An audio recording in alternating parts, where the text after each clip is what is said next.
So I married Michael Proctor. I guess you've seen him in the news. I got the bad-blooded blues. And you think he's just a dirtbag and only use him for your views. I got the bad-blooded blues. His Texas stated she's a whack job, but he lacks the social cues. I got the bad-blooded blues. He assumed she ran him over without evidence or clues. I got the bad-blooded blues.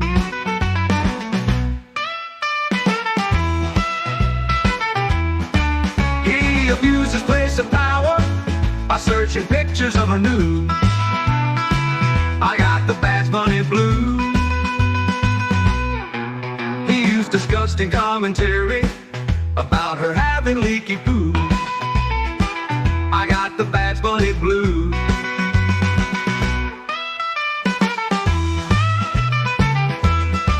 And now wins that folks don't like me because of language that he used. I got the bad-blooded blues.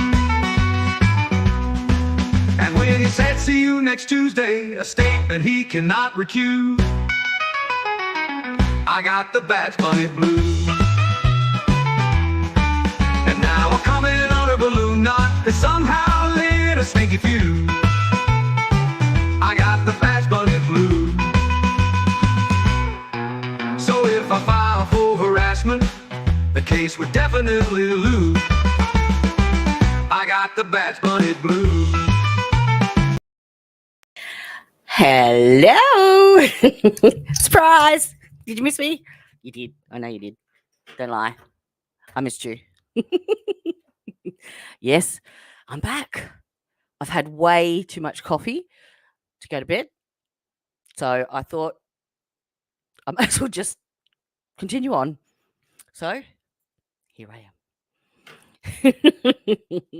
So I have no idea who is on or is in court today. I know that it's been delayed. I assume that's because they would have been doing the voir dire for the expert witnesses that the defence has called, that the Commonwealth was trying to quash. So that's my assumption. I've just managed to get online now. I kept refreshing and refreshing, but I think we're probably 5 minutes behind because, of course, too many coffees. I had to go to the toilet. All right. So let's enjoy this together, shall we? For once, yay! I get to do a live. Add it to the script. Everyone should know or shook their head. So you'll see that there's a juror who is not with us at this point. There are good and sufficient reasons for that juror to be excused. It's personal to that juror. Do not concern yourselves with it in any way. Okay, and we will move on. All right, your first witness, please, Mr. Lally. Yes, Your Honor, the Commonwealth call Miss Jessica Hyde to the stand. Jessica Hyde. This is a terrible feed. I might have to swap feeds, I think. Oh, stop it. Right this way. Watch your step, please. Close down a couple of things that might help. That's right. Oh, okay.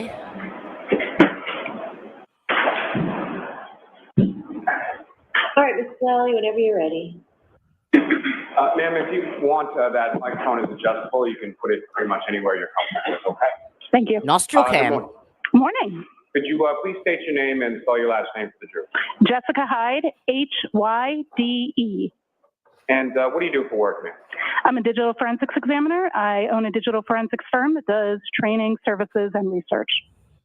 And the digital forensics firm that you own, what's it called? Hexordia, Hexordia.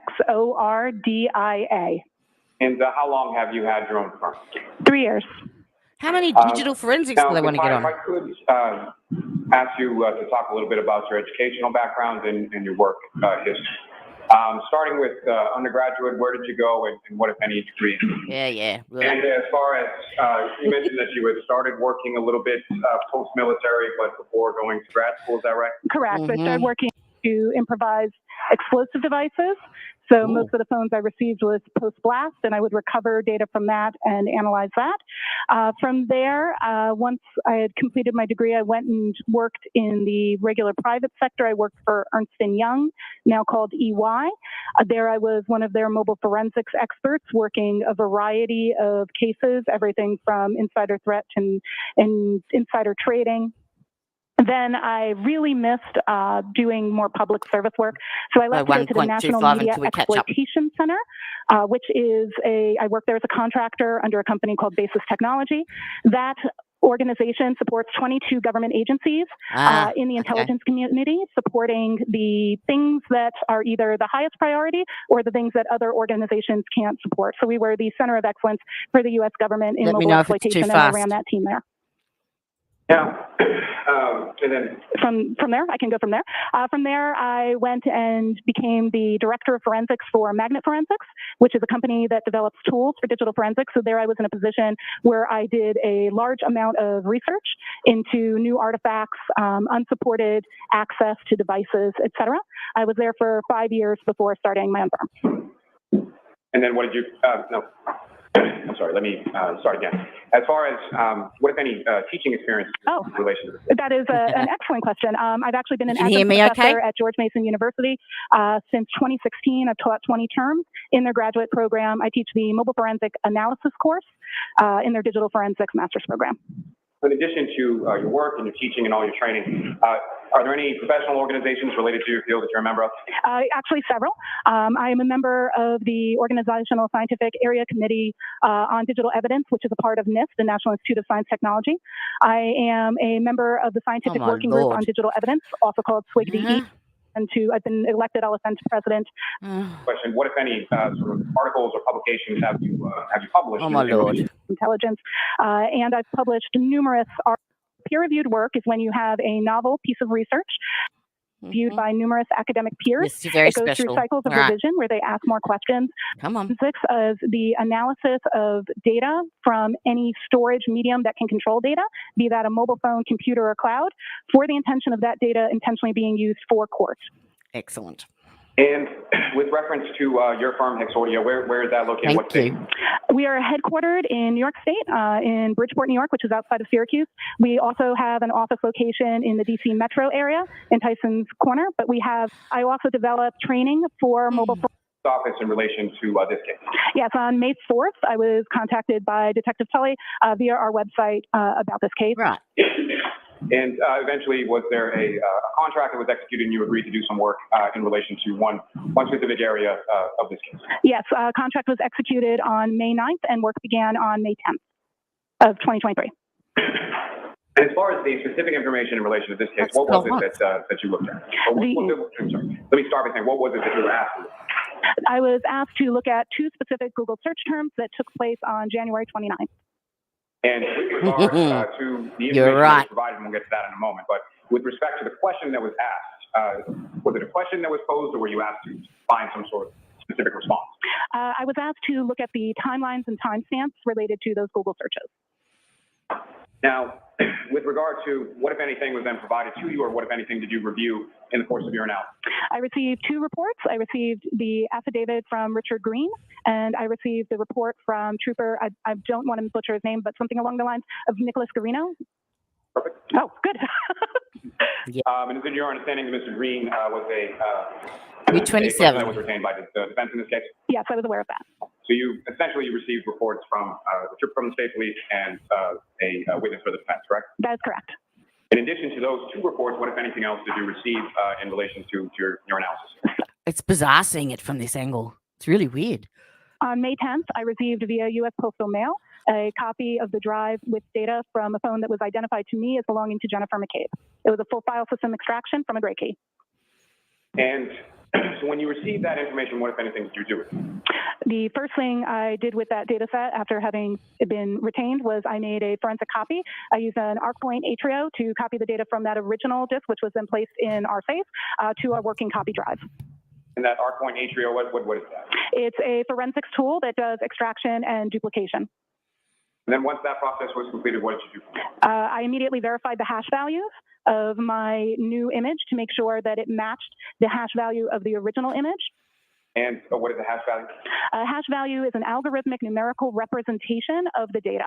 So when you have a hash value, that value is unique to a certain set of data. So when you have that same hash value matching, you're ensuring that your copy that you made was correct and not in any way damaged or corrupt.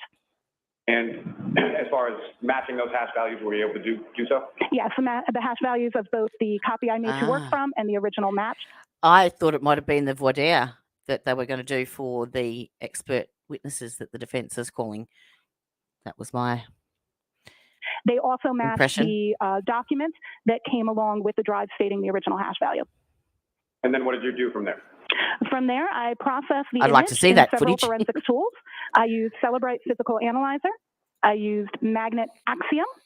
I used a tool called ArtX, A-R-T-E-X. I utilized a tool called iLeap, and I later used a tool called Sanderson Forensics SQLite, but I did not use that tool at this point. Now, with reference to the tools that you just went through, are those fairly common tools, or are those tools that are commonly used within your industry? Yes, they are commonly used digital forensics tools that are very standard for other forensics examiners to use on mobile exploitation. And as far as those different types of tools, so I guess my question is, there were a variety of different tools that you used. Correct. And why were you using the different tools? So different forensics tools have different capabilities and look at data a little bit differently. Phones have thousands of applications. If you look at the Apple Store or the Google Play Store, you can download a total of 6 million apps between the two. Commercial forensics tools, they can only support so many applications, so they each work and support different bits of data. So it's important to use multiple tools so you can see the results from different data sets and be able to compare those results and enhance those with manual analysis. And with respect to using those sort of different variety of tools from Celebrite to Axiom to ArtX, et cetera, is that something that you typically do as far as your normal process of conducting a forensic analysis? Yeah, that's very, very typical for me to process with multiple tools to ensure that I'm getting the most complete interpretations from forensics tools. Of course, you go beyond that with your analysis, but it's absolutely pertinent to do that. I would run some of those tools before others because of speed, and so I can begin analysis while other tools are running. If I could ask you just about the last one that you mentioned, just briefly, as far as the Sanderson tool. Yes. Can you explain to the jury sort of what that is and how that interplays with the other tools and analysis? The Sanderson tool is meant to look at a little difficult to see from where she's seated. If she could refer to the table in her Sure. report. Thank you. Sorry. I swapped it over to a better what's feed. up on the screen, and I'm sorry, there should be a laser pointer on the desk for you. Do you see that? I do. That's a much clearer one. So using that laser pointer, if you could draw the jury's attention, or direct the jury's attention, I should say, with respect to what are we looking at in this specific case? Absolutely. So this table here has a couple of different elements that I'm showing in terms of what searches were searched where, and when, and what source of data they came from. So if we look at this first search, I have them in the timestamp order that is associated with the artifact. I want to clarify that we need to discuss the meanings of these timestamps as we go. So this first one that you're going to see is, and I'm just going to reference my paper because of the size, is 0227 and 40 a.m. So that's 2 o'clock in the morning, 27 minutes and 40 seconds. And it is a search for the term HOF, long to die in cold. And that is timestamp in this instance is from the browser state DB, which is right here. The browser state DB is an artifact that speaks to when tabs are moved. So when you're using your browser and you open different tabs, you may have a search that this time pertains to the time that that tab moved. It could be lots of things. It could be you switch tabs. It could be you close the tab. It could be you minimize the application. Depending on the version of iOS, what can be that browser state of the tab that changes this timestamp differs. But what's very special to know about this timestamp is that that is not the time necessarily of this search. If a browser is opened and a single search is made, those will match. However, as long as that browser hasn't been closed, moved to the background, etc. If that browser has had any activity that happens to that tab in terms of application closing, minimizing, this can update. That is what that timestamp is for. This search term is always going to be the most recent search term in that tab. That means the last item that was opened in that tab was HOS long TI die and cold. We cannot tell by this particular artifact what time that search occurred. It is a high likelihood that that tab was opened at this time because there was another search that occurred at 2:27 in the morning. It was a sports site. I cannot pronounce it. It began with an H. Hockomock. Okay, thank you very much for the pronunciation. Hockomock Sports. There were a couple of searches pertaining to that done immediately after, but it appears that that's when this tab was opened and the first search done there. So this search, we know was done by this, and we know that it was the last search in the tab because it comes from this source, the browser state DB. And that means that particular timestamp and search pertains to what has happened with the tab. And that's what allows you to open your Safari browser on your iPhone and then open it on your iPad or your Mac and have the same tab. That's the function there. This search here, this is really interesting. So at 6:22:49 a.m., we have an entry in CacheDB that is specifically, if we dig into this URL, this is an Apple suggested term. So when you use a browser and you start to type a search you've never typed before, the browser tries to help you and say, are you searching for this? So as the user began to type the phrase in the immediate search after, which is how long TI to die in CKLD, this particular suggestion came up, indicating in all likeliness that the search term being typed had not previously been searched, because Apple suggested, instead of a previous search, it suggested how long does it take to digest food. After how long to digest food had been suggested, the user then has a search at that time, 6:23:51, for how long TI die and cold, and that is coming from the mobile Safari plist, the com.apple.mobile Safari plist I mentioned earlier, and the search is also shown in the knowledge CDB. That's commonly what we would expect. We would expect that search to be in both of those, both that plist and that database. Then the, yeah, absolutely. As far as the expectation Yeah, absolutely. of that being in both of those, the plist and the other database, why is that? That is because the search is not being tracked not only by the plist for Safari, but also by the system itself to be able to do that predictive coding. So in the future, when you start to type how long, it gives you what you searched last time. And with respect to that, how long it takes to digest food? Based on your analysis, was that a search term that was ever entered into this column? Correct. The source of that, if you look at this first line where it says cdn2smooth.apple.com, that's what indicates that this is an Apple suggested term, not a user input term. I'm sorry, I interrupted you. If you could please continue with the next. Absolutely. The next search that was done immediately after the search at 6:23, the next search was how long TI die in CLKD. Again, we see that search both in the Knowledge CDB and the mobile Safari plist. And then we have, so we see it in both databases. Then, so that's how long to die in cold. Sorry, I was on the next line. Then at 6:24, we get the next search, which is HOS long to die in cold. And we have that search again, both in the Knowledge CDB and the plist. If I were timelining this based on activity as opposed to timestamps associated, what I see here is the beginning of a user typing a search, Apple making a suggestion of how long to digest food. The user does not take that suggestion and rather inputs how long TI die in CKLD. They then make a second search of HOS long to die in cold. That search winds up being the last search in the tab, and that is why we see it in the this particular browser state DB. It should be noted that this is in one of those WAL files and not the raw file. And so as far as sort of towards the top there, and I know we'll get a little more to this in a moment, but as far as that reading of 2:27:40 in the morning, as far as the timestamp associated with the search, why would that timestamp be associated with it if it's searched later on in the morning? Because that table isn't showing the time of that search. It's showing the state of the database. So it's saying that the last time that tab was touched, moved to the background or foreground, was 2:27 a.m. The website, as you search more websites in the tab, that gets updated. So the current state that this is showing is that the tab was moved to the background or opened or some action for the tab at 2:27 a.m. when the Hawkmock Sports, I got it right, Hawkmock Sports website was visited.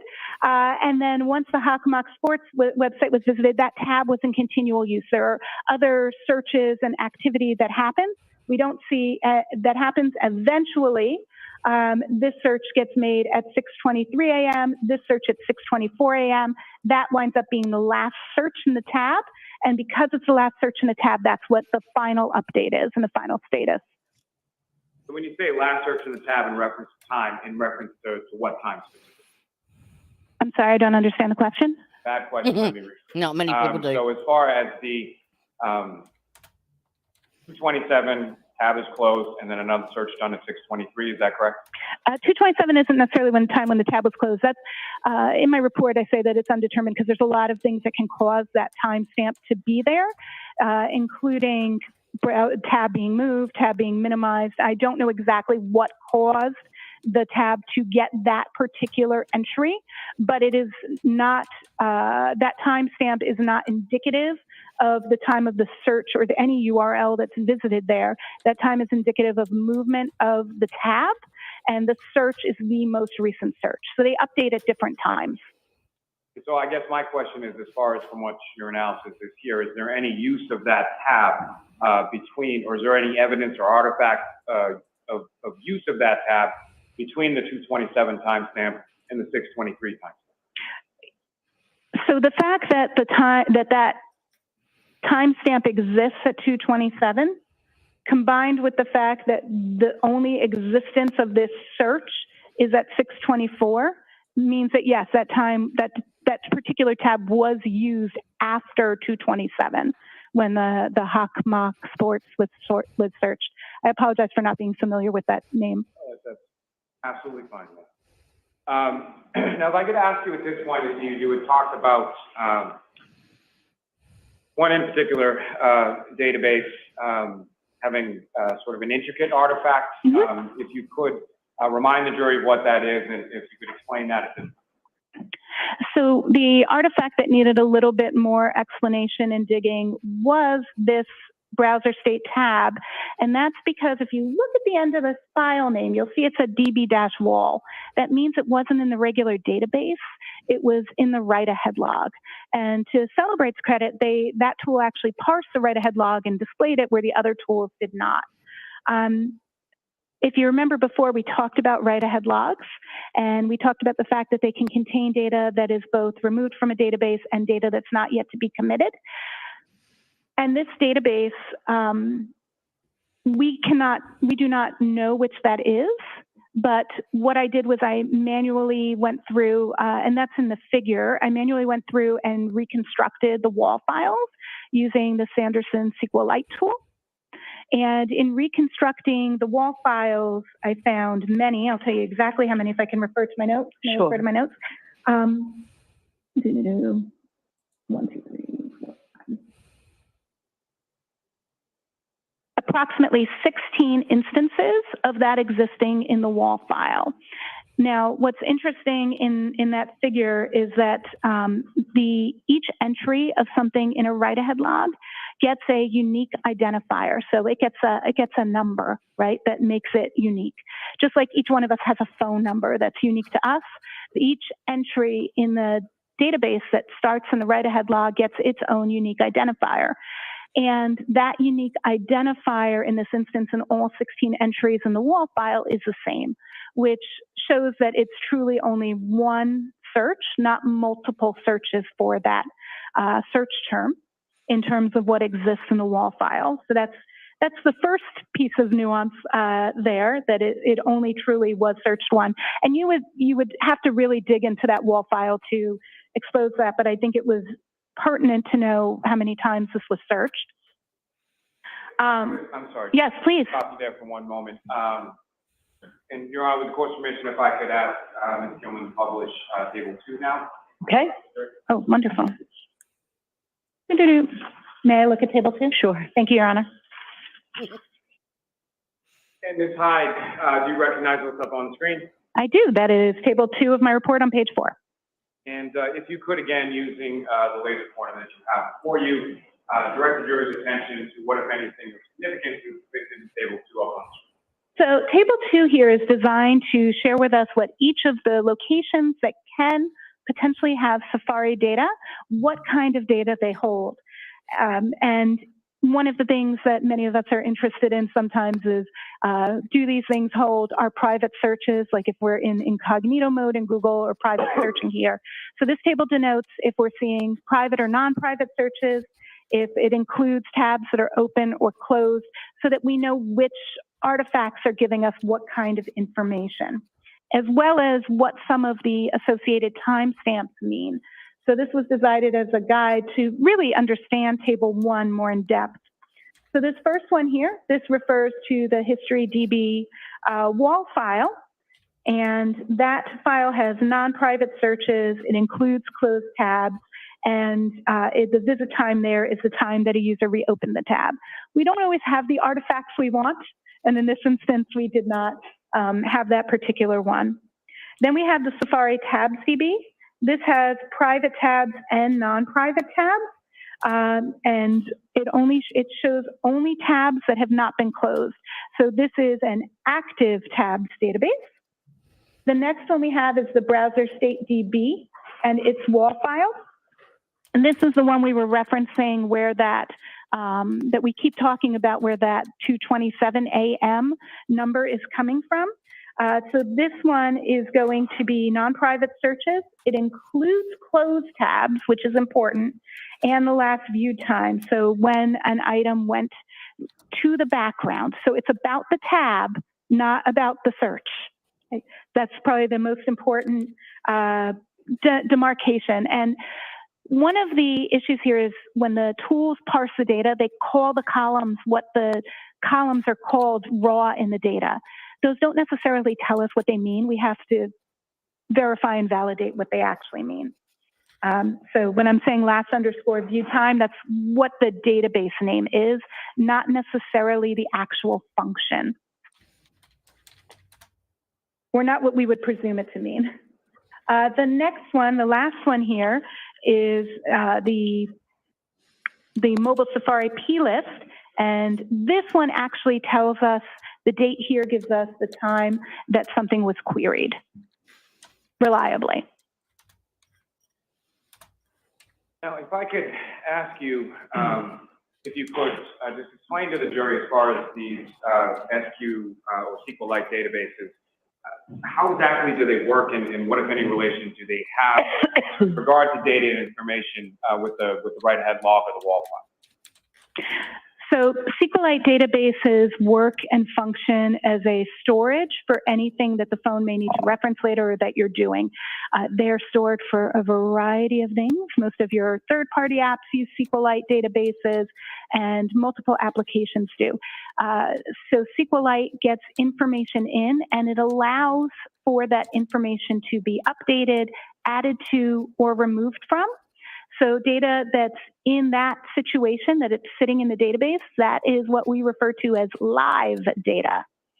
Then data that is waiting to be put into the database, that is sitting in the wall, or has been requested to be removed, that is what's in the write-ahead log, and we call that non-live data because it's not in the active database.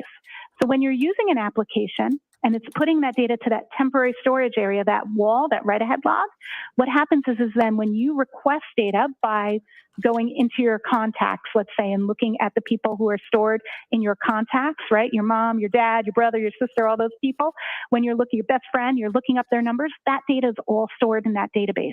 So when you add someone, it does that entry to the wall. Now, so if I just added Sally, how do I know that Sally's in there, right? Well, what happens is the interpretation of the SQLite database goes to the wall, checks and sees if it's in the wall, and uses the wall to incorporate it together to present you everything as if it's in there. Then when you close the application, you close contacts. You don't just put it away like go switch apps. You actually close it. When it closes, all of those changes get committed. So now the items that you've requested to be deleted, that contact you don't like anymore, that X, whatever, their data is no longer in there. The data that you've added is now in there, and now that's all live. Sometimes we can get more complex and recover some of those items that are left over because they are marked for deletion but still sit in the database, or they're sitting on a page that is no longer active in the database. So there's a lot of places that we can recover data from in addition to the wall that exists in the database after something has happened, but that isn't pertinent to this particular use case. Now, as far as that sort of interplay between the SQLite database and the wall, what, if any, sort of, as a forensic examiner, what, if any, sort of complexities arise out of it? Oh, one of the biggest complexities is the assumption that because data exists in the write-ahead log, that a user took an action to delete it.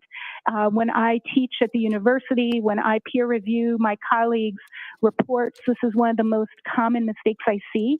And it's really because some of the forensics tools to indicate that the file has been recovered, they put a big X on it.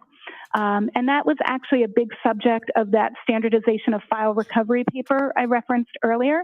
And it speaks about all kinds of files, but actually has a special section on SQLite, specifically because that nuance is often missed by examiners. Now, in reference to that being marked as deleted or misinterpreted as deleted by a user, is there a specific tool of the tools that you mentioned before, as far as Cellebrite versus Axiom versus that has that information that others may not?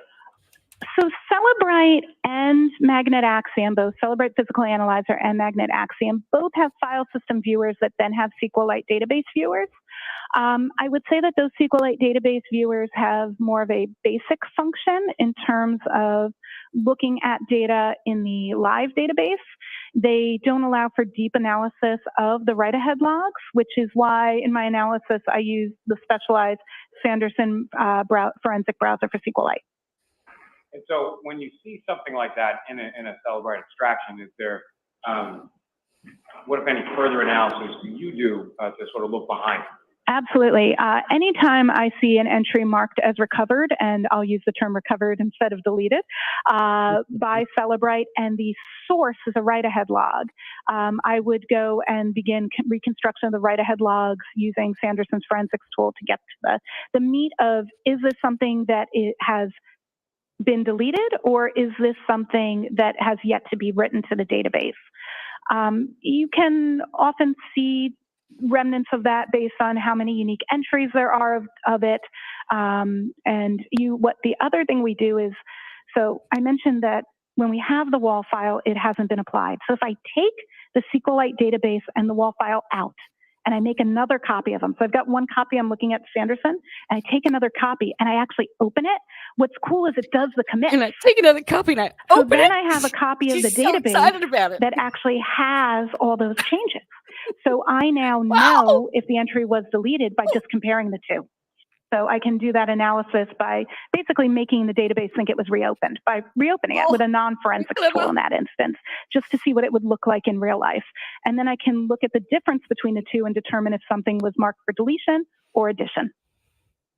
Now, are there different reasons from your training, your experience, and your knowledge of these systems? Is there different reasons for why it's your conclusion that that particular search or those search terms were not deleted by the user specifically. Yeah, well, there's a couple of reasons. First, the way tabs work from a functional perspective, you can close a tab, but there's not really a user deletion function for the tab. And there was no evidence of other deletion, if that makes sense. It doesn't make sense that the term was, I don't see evidence that the term was searched prior to that 624 time. So since the term wasn't searched prior to that 0624 time, the existence of the tab being closed would not mean that that search was deleted, because then it would be evident in the other databases pertaining to the actual search, not the databases pertaining to the state of the tab. Is there a possibility that the tab was closed? Absolutely, but that is not a deletion.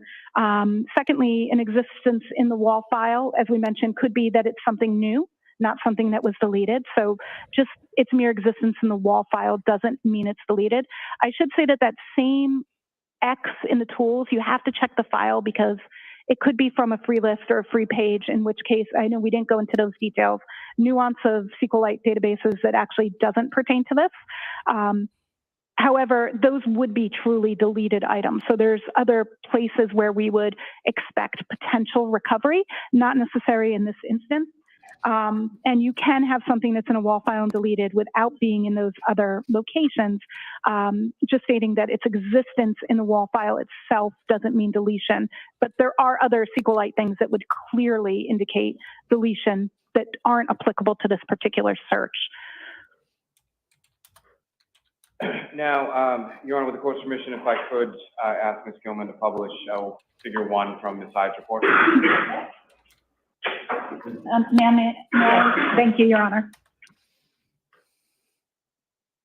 And again, Ms. Hyde, you recognize what's up on the screen? Yes, this is figure 1. This is a direct screen capture from Sanderson's tool from the browser StateDB, limited to the Haas long to die in cold search. If you could, using that laser pointer, again, direct the jury's attention to what, if anything, is significant or of note that you observed in using the Sanderson tool that's depicted in figure 1. Absolutely. So all of these searches are the exact same term. And here we have the order index. And here we have that last view time. And by looking at the last view time, which is the raw title of that artifact for the timestamp we were looking at, these and these are identical. This, and more importantly, are even the actual UUID for these are identical, which is right here. Now the offsets are different, and what that means is that this is just appearing several times in the write-ahead log. It has moved as the database has moved data through the write-ahead log to different positions, but has in every instance the same unique identifier, meaning that all of these entries are the same entry, just shown multiple times in the same database. And to that point, as far as the multiple times that it's listed within there, what, if any, relationship does that have to how many times it was actually searched by a user? Well, that UID shows that in this particular instance that it existed once in the last time in the tab, because this artifact, it does not tell us how many times something was searched by the user. This artifact is limited just to the tab. We would look at the mobile Safari plist, which has one entry for this timestamp, or knowledge CDB, which also only has one entry for this search.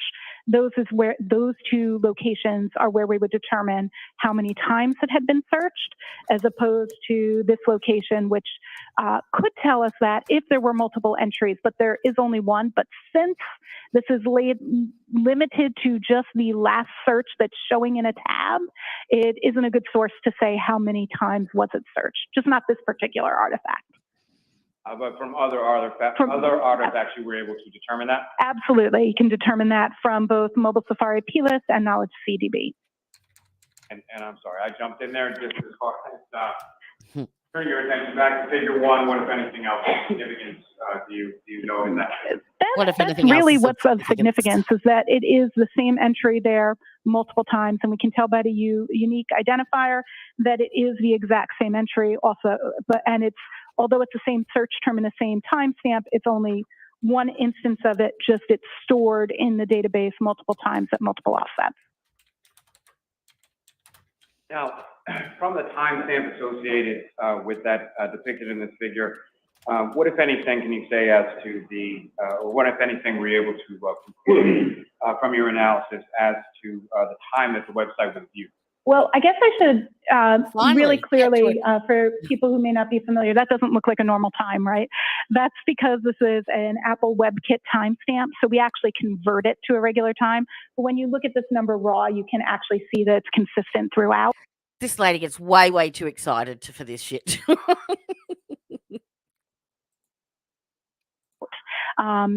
Even though you don't know what it is, but if we put it into a decoder, this particular timestamp is where we're getting January 29th, 2022 at 02:47 a.m.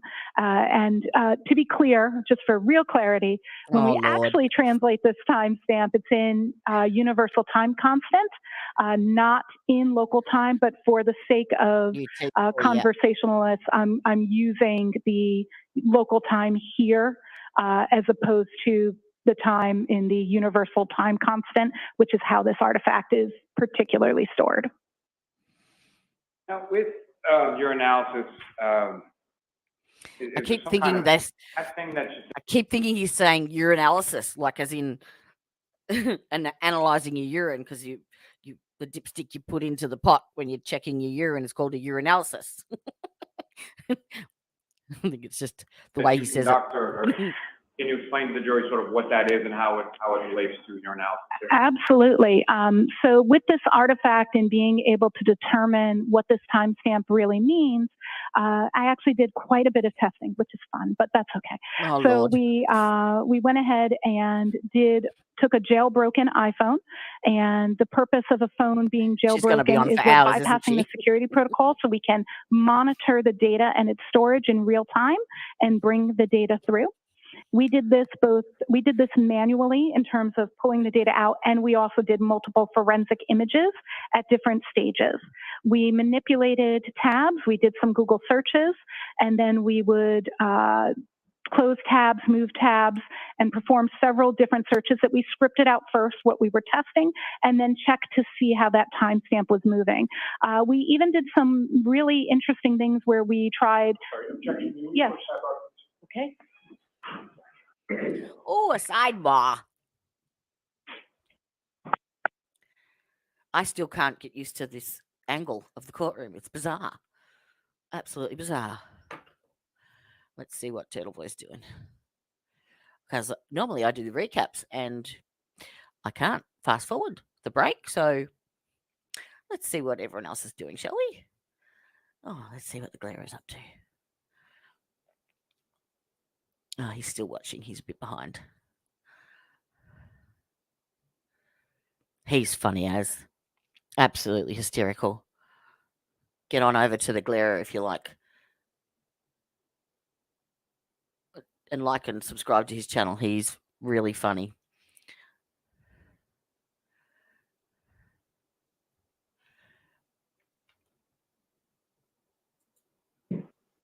Oh, here we go again. Ready, camera, action. And go.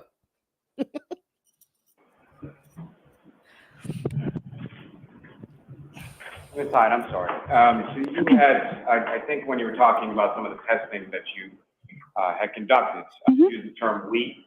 Are there other individuals that worked on this particular assignment? I had somebody peer review and test my testing. So they didn't work on the case, but as I was testing, one of my team members just validated that I was following my test plan. That's just normal practice that we use peer review.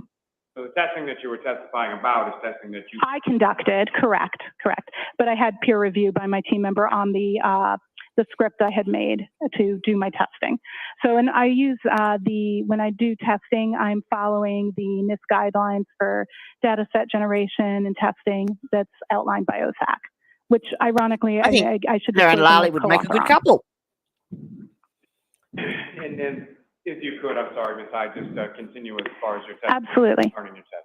Yeah, so then populated the device and looked at all of the different data that came back from the different states while it was jailbroken. And the changes that happened, what I was saying was interesting is then tied it to a Mac and saw how the browser state changed if we change the browser and the tab on a Mac and how that would affect it. And because we could see the differences, and by we, I mean that I had my testing peer reviewed, because I could see the differences of what the data looked like when I was altering it both in the Mac and on the phone, I was getting differences in those timestamps in those different conditions. So in other words, I could get a timestamp that showed in the browser state DB that was earlier than the current search by a variety of means, including manipulating the tabs, closing them, opening them, switching which one was in proper view forward, as well as looking at that tab on an external device, including a Mac and an iPad on the same account. Now, throughout the course of your work, I think you alluded to it earlier in your testimony as far as your experience is concerned. You've had occasion to work both as a forensic, forensic extractions, forensic investigator. Yes. As well as working also in research and development, is that correct? Correct. And so from the R&D side, what, if any, role does that play as far as your analysis in general terms and your analysis here when it came to some of the devices or some of the things, the tools that you were implementing?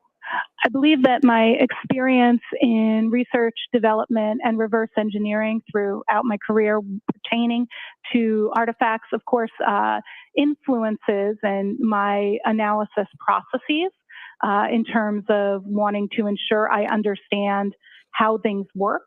I think it actually gives me a better understanding in many ways of how data moves through devices, as well as how understanding why the tools parse and represent data the way they do, in terms of the fact that they are presenting the data as they parse it using the proper. And it's about this time I regret staying up this late for this. It's currently 1:40 a.m. Melbourne time, and I'm listening to Lali and Mrs. Lali. Algorithms to I'm not sure who likes to data stand in and their own determine voice what it is more. based on testing and knowledge. So I think it actually influences in a positive way the depth that I go through in my analysis. You had mentioned earlier in your Did testimony she search it or didn't she? That's all. both your Green's report as well as an affidavit from Mr. Green. Is that correct? Correct. And with regard to the affidavit from Mr. Green, what, if any, issues of significance did you observe in his analysis? In Mr. Green's analysis, there is a conclusion that is drawn that a search occurred at 02:47 a.m. on January 29th. No, Based 2:27. on the artifact recovered from browser state DB that Celebrite parses. And there are two errors with that. The assumption that that is the time of the search is a misunderstanding of the browser state DB artifact, because that artifact is not she's the time baffling of them with search, it's the bullshit. time of movement of the tab, Big words. as well as the statement that that it was deleted due to the demarcation of Celebrite as recovered. And based on the So Celebrite got totality of deleted and your recovered and analysis, stuff your now. testing, and everything that you looked at in this case, what, if any, conclusions did you come to? My conclusion is that there was a search at 02:47 a.m. for 27. Hawk Mock Sports. that browser was in use, and there were continual searches due through the night. The phone was, I do agree with Mr. Green's findings that the phone was in use at that time at 0227. Later, the phone a web search is done at 6:23 a.m. For how long, at that moment, Apple produces a suggestion for how long to digest food. The search is instead completed with how long TI die in CKLD at 6:23. A new search is conducted at 6:24 of HOS long to die in cold, Haas long to die in cold. That search is then the last search that is made in that particular tab. And that's my conclusion. What, if any, conclusion did you come to in regard to items being deleted pertaining to those artifacts you were looking for? In regards to those artifacts pertaining to those search terms, I had no evidence of deletion. Can I have a moment, Your Honor? Yeah. Really? Really? So Celebrite got it all wrong, did they? Everything. They stuffed it up.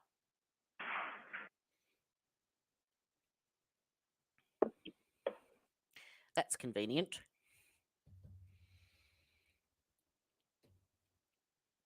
I can't believe she read. Your Honor, may we approach?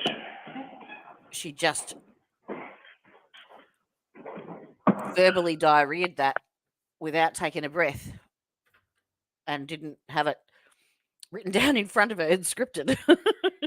She remembered all that. She must have practiced in front of the mirror, I think. For sure. For sure.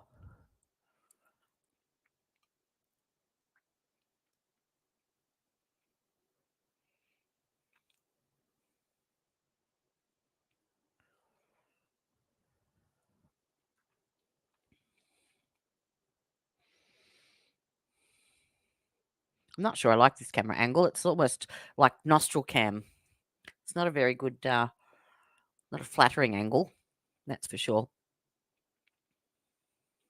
Nice to see the front of Karen, though.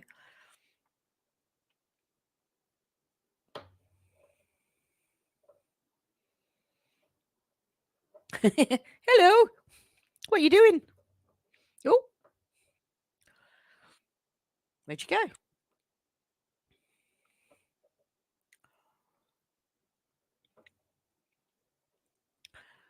Oh dear. Let's check another tab and see if it's just Court TV that's gone down.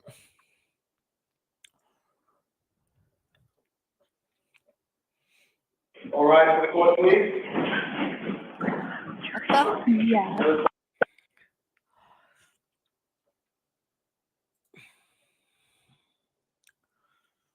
Where are we? So we're on Court TV. Let's see what's happening here. Oh, she's behind as well. Okay.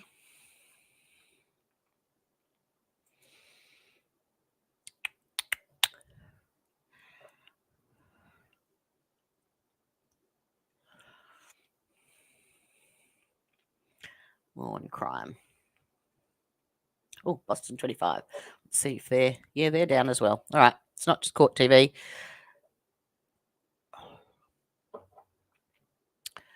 They have shut down the feed for a bit. And so we wait. How about we listen to let's listen to my song, shall we? I'm not sure if anyone saw but Elizabeth Proctor posted on Facebook about how her family has been targeted and unfairly harassed and accused of corruption and the likes. So I wrote a song, as you do. So let's have a listen.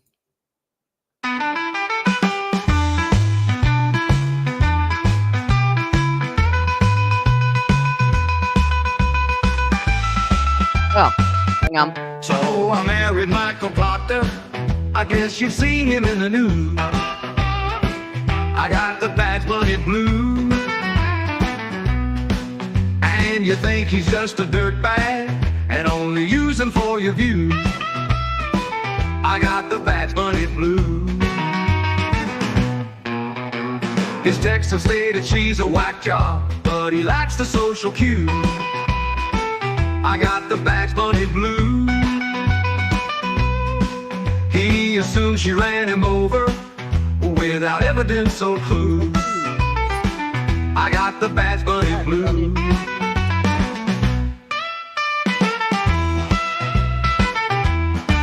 He abused his place of power by searching pictures of her nude. I got the Bad Bunny blues.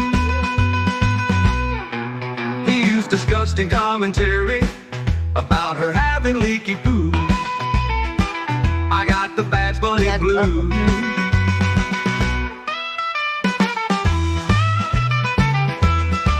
And now wins that folks don't like me because of language that he used. I got the Bad Bunny blues. And when he said see you next Tuesday, a statement he cannot recuse, I got the Bad Bunny blues. And now I'm coming on a balloon knot that somehow lit a stinky fuse. I got the Bad Bunny blues. So if I file for harassment, the case would definitely lose. I got the Bad Bunny blues.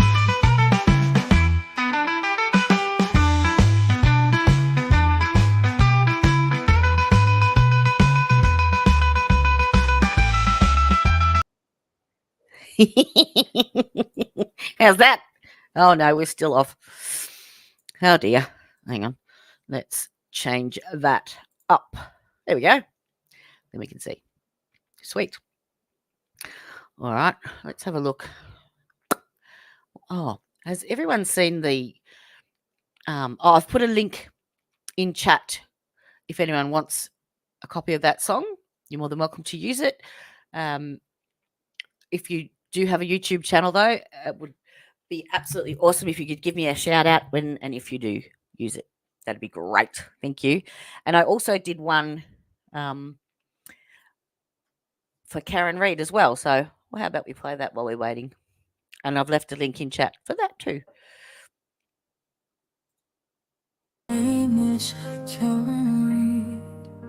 I plead not guilty to this deed.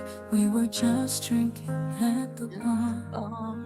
They think I hit you with my car, though I don't really know how, without me damaging the plow.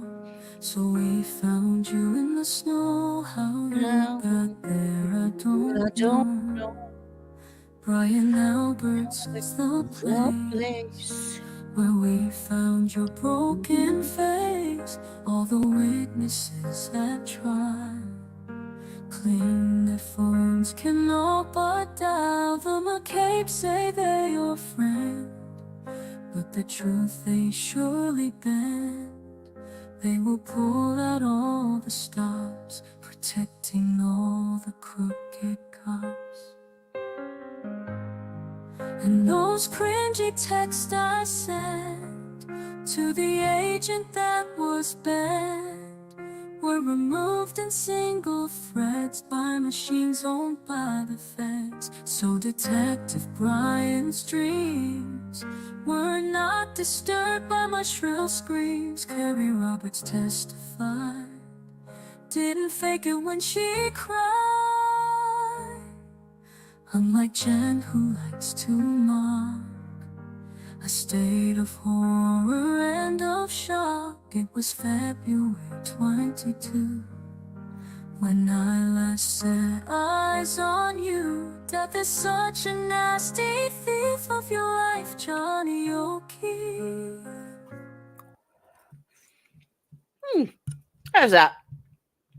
It is the funnest app to go on to. You can literally put in just a theme if you want. Say I want a birthday song for so-and-so's name, and then ask it to generate the lyrics, or you can put your own lyrics in and pick the genre that you want. So, yeah, it is fun. It's called suno.com. suno.com. I will put it in chat if anyone wants to. It's free. You get, I think, 50 credits worth per day. So I think that allows you to do 4 or 5 songs, or the same song in different genres 5 times. And then anything after that you would have to pay for, but it clicks over the next day. So you get another 5 songs the next day to have a play with. It's really funny. It's good for, personalizing a birthday song or, something like this. Really? So I'm not sure what the hold-up is. They are still on their break. Now, apparently, court started quite late. There was like at least an hour's delay. Where'd I go? At least an hour's delay this morning before it started. And I thought it was because the defence might be doing their voir dire, I can't say it, of their expert witnesses, because Bev requested that they come from Philadelphia for their voir dire this week. But apparently it was to do with the cameras, which is why we're seeing a different angle of the cameras at the moment, because apparently one of the jurors came into the shot accidentally, so she had a bit of a hissy fit and rearranged all the cameras. That's why we have the view that we have, but I'm not sure why this sidebar is taking so long. I will. Now, where was it? Oh, it might be in my emails. If anyone wants a link to, I found this really, really, really detailed timeline that is fantastic, and it has everything basically from, I think, the 28th of January 2022 all the way through till the start of the trial, with regards to phone data,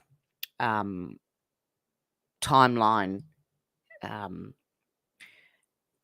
Celebrate details, John's phone, Jen's phone, Kerry's phone, the 911 call, everything, as well as all the pretrial motions, and each one of them in the timeline has the relevant document or video or footage that coincides with that event, and it's amazing. I'm not sure who did it, but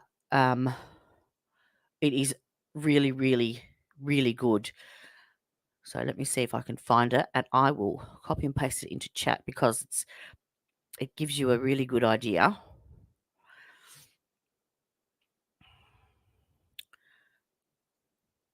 And you can go in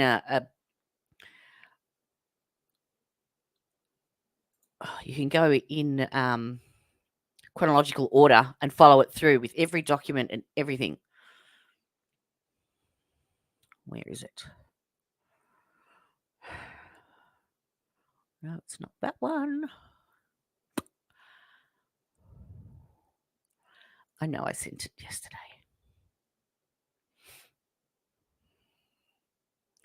Is it that one? Nope. It's an Excel, or it's a Google sheet, basically. So each one of them.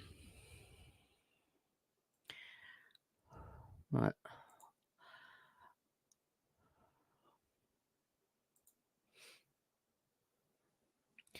Nope. Has anyone heard of what's happening with Ty Tucker? I'm sure he's got a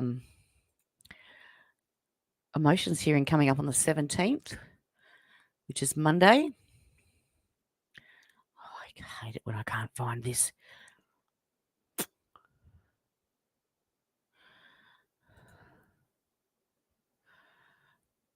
No. Mm.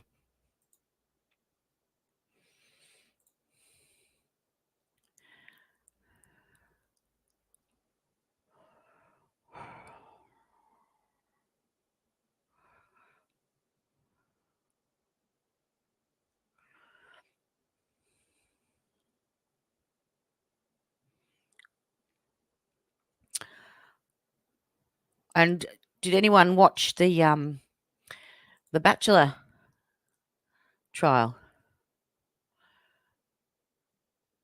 with Laura Owens? I haven't seen anyone I haven't seen anything from the judge, any rulings from her, because it was a bench trial, I think. Yeah. I hate it when I can't find things. Really, really hate it. But it's not there. Might be in my outbox, surely. Drafts.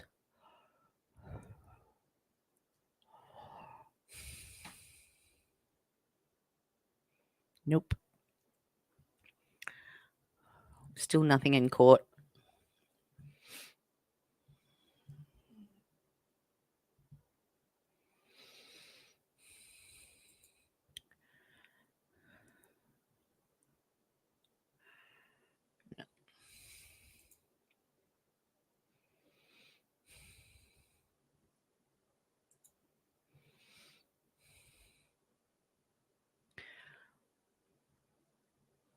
Oh, only half of my emails.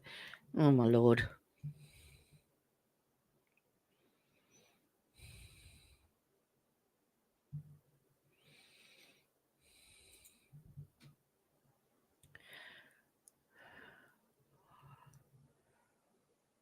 Oh, apparently Jet's house got a sale on. Weekend Fair Frenzy. All right, get out of my emails, Jody. I wonder if I saved it onto...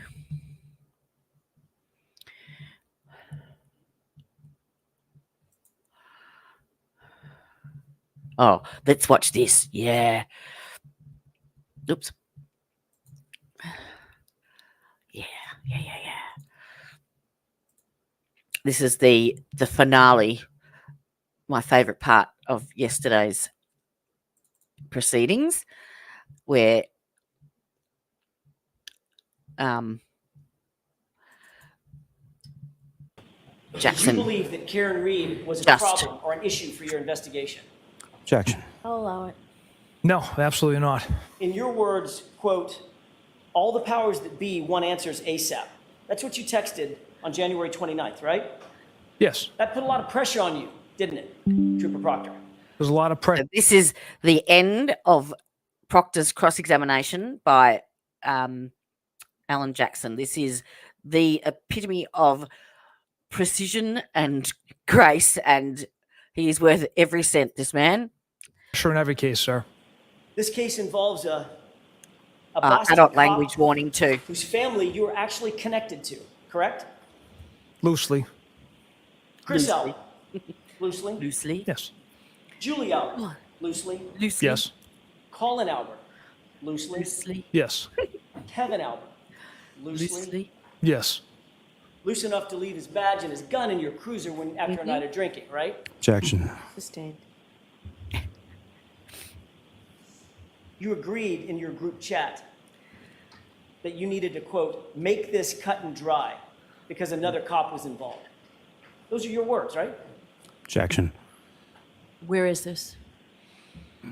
This was referred to in earlier text messages, group chats this morning.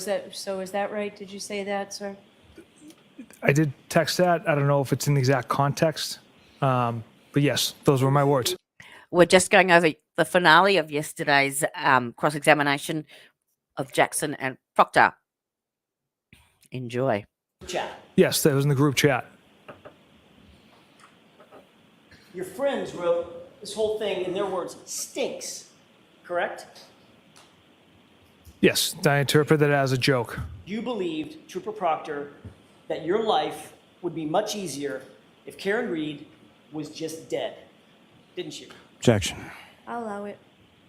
No. Like I had said, it was a figure of speech. My emotions got the best of me based on, the fact that Miss Reed hit Mr. O'Keefe with her vehicle and left him to die on the side of the road. So my emotions got the best of me with that figure of speech. Well, let's talk about your figures of speech. During the course of your investigation, Your figures of speech include the following. She's a bitch. Objection. Is that right? Yes. A whack job, correct? Yes. A retard, right? Yes. Her balloon knot leaks, right? Yes. No ass, correct? Yes. She's fucked, according to you, right? Yes. Ass leaker. That was the word you used, a figure of speech, right? Correct.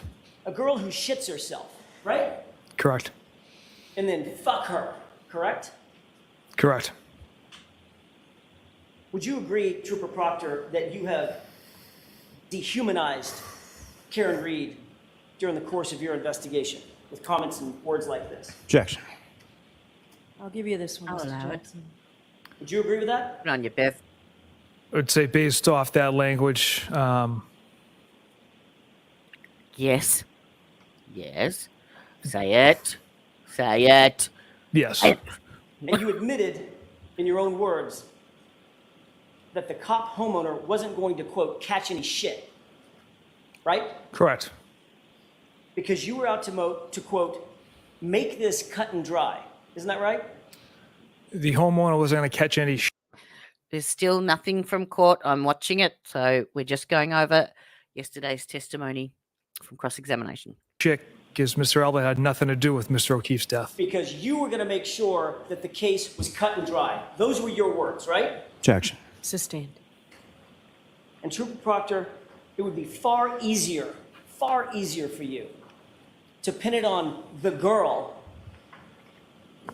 who's just a whack job cunt, in your words, who you hope Good day. just kills herself. It's a good Right? thing I'm not Objection. monetized just yet. I believe a lot of content creators have lost a lot of money yesterday having their streams demonetized. I know Runkle of the Bailey did, purely from the content in court. Shame on you, sir. Yeah. Check. Shame All right, on so you, jurors, sir. disregard that. I've told you before, lawyers can't make comments. They Was the best cross-examination I have seen. It was awesome. Loved it, loved it. Oh. Right. Mm. Which way should we go? Come on. There we go. It's 2 a.m. in Melbourne. And I'm having some sugar to keep me awake.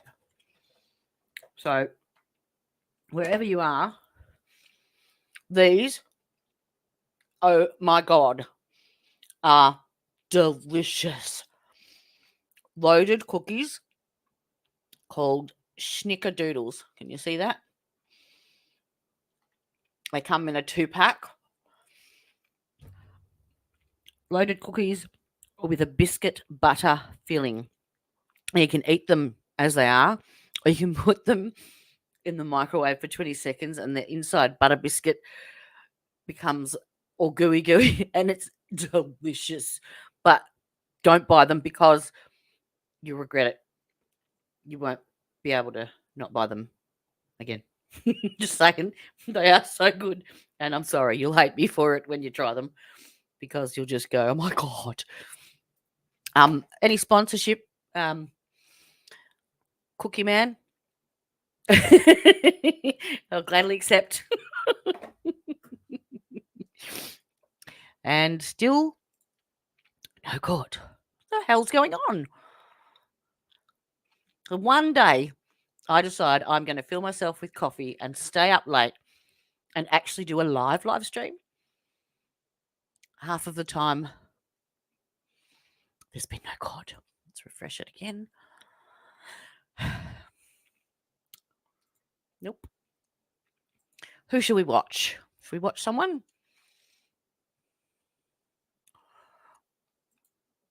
Let's see what Turtle Boy has to say, shall we? Or the Glairer. Let me see. Who's live?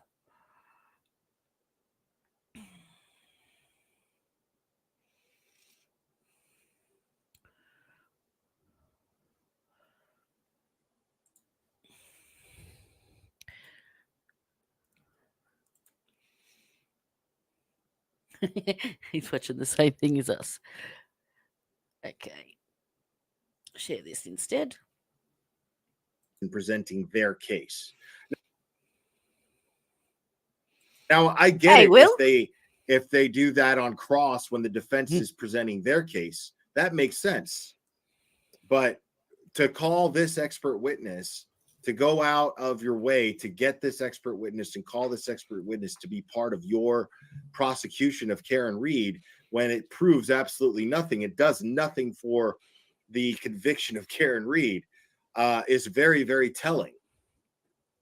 It's very telling. It shows very much to me that the prosecution is not looking to convict Karen Reed. They're looking to protect the people that the only place logically you're going to look if you're not looking at Karen Reed is inside 34 Fairview Road and the people inside there on the early morning hours of January 29th, 2022.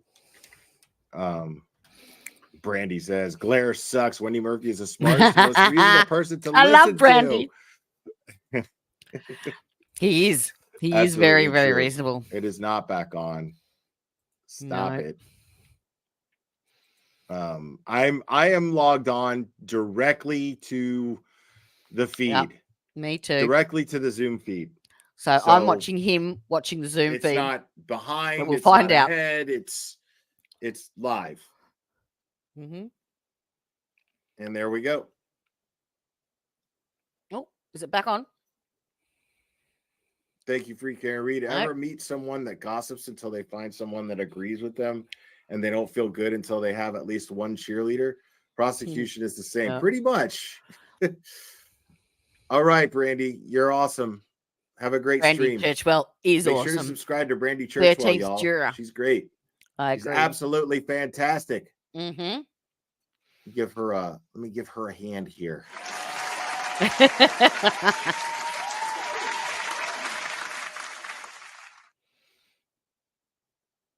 Yeah, I don't know what's going on.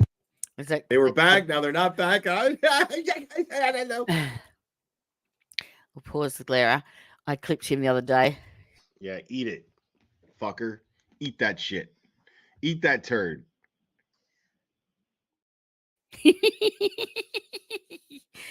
And I created another segment too. Oh, sorry, Will. When I first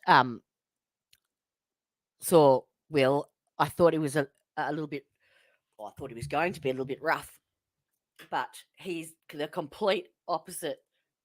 It's not what you see like that exterior. Don't judge anything by its cover, because yeah, he's one of the nicest guys and one of the most level-headed and open-minded. Yeah, he doesn't trash talk anybody. He is happy for people to have. Brandy, do you not have the Zoom link? I could send you the Zoom link. No, the Let me know if creators you are have just it going, already or if you need it. What's going I'll on? send it to What's you. going on?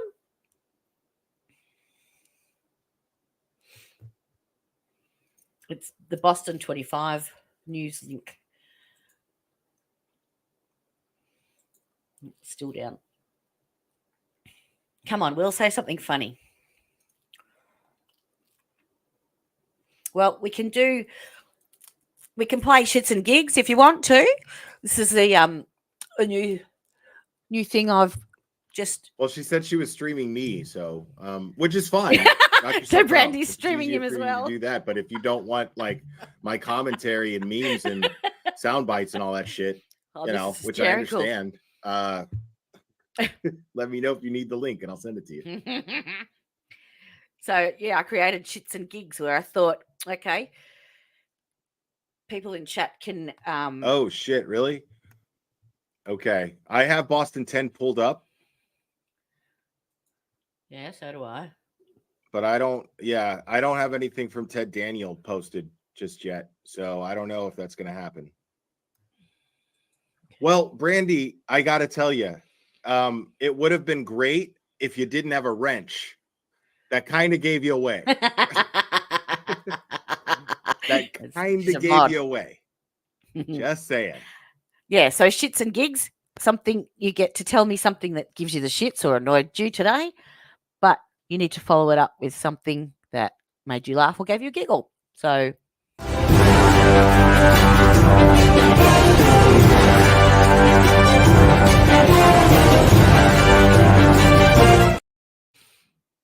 there you go. Put it in the chat. Let me know what you want to say, what gave you the shits, and then what made you giggle. Let's see. Not on Boston 10. So Boston 10 is live, but I'm not seeing Karen Reed's biggest fan yet.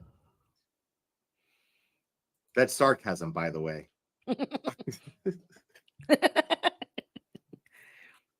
Don't y'all be like, oh my God, how can you make jokes about Karen with what she's going through? Oh my God. Calm down, bro. He did a Lally interpretation yesterday. It was hysterical. Actually, let me see if I can find that. That was really funny. Let me check. I'm gonna check Boston 25, bro. I just think it's hysterical that all these creators are watching other creators waiting for the trial to come back. Like the fan is up on Boston 25. So maybe, folks, maybe.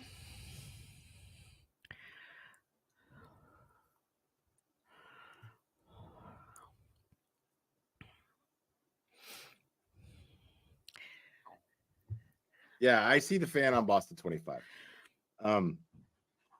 So they're probably working that out. Hopefully. Hopefully it's just a matter of accord. All right, video file. And here we go. What was it like, dude? Because he seems to have his answers. You know what I mean? This is yesterday talking about Tully's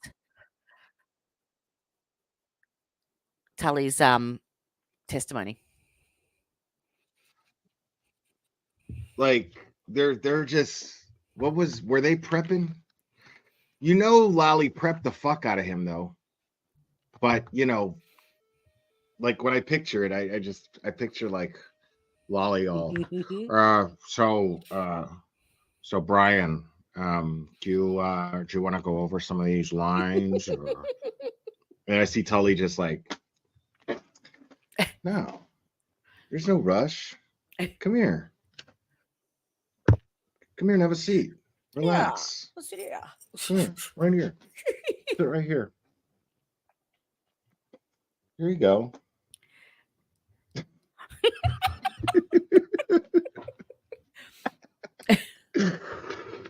I think we should really go over these lines. I don't know if this is really appropriate. Calm down. Haven't you had any funny before? You never heard of something called fun, Tully? Or Lolly? You never heard of something called fun, Lolly? All right. We're just coming back. Witness is back in her seat. Let's reduce me back down. Oh, and I'm watching. Wrong one. Share screen.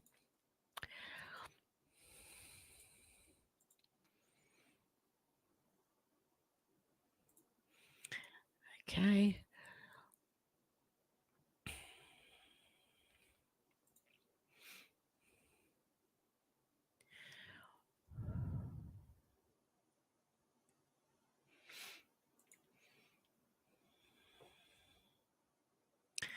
All right, let's go to Boston TV.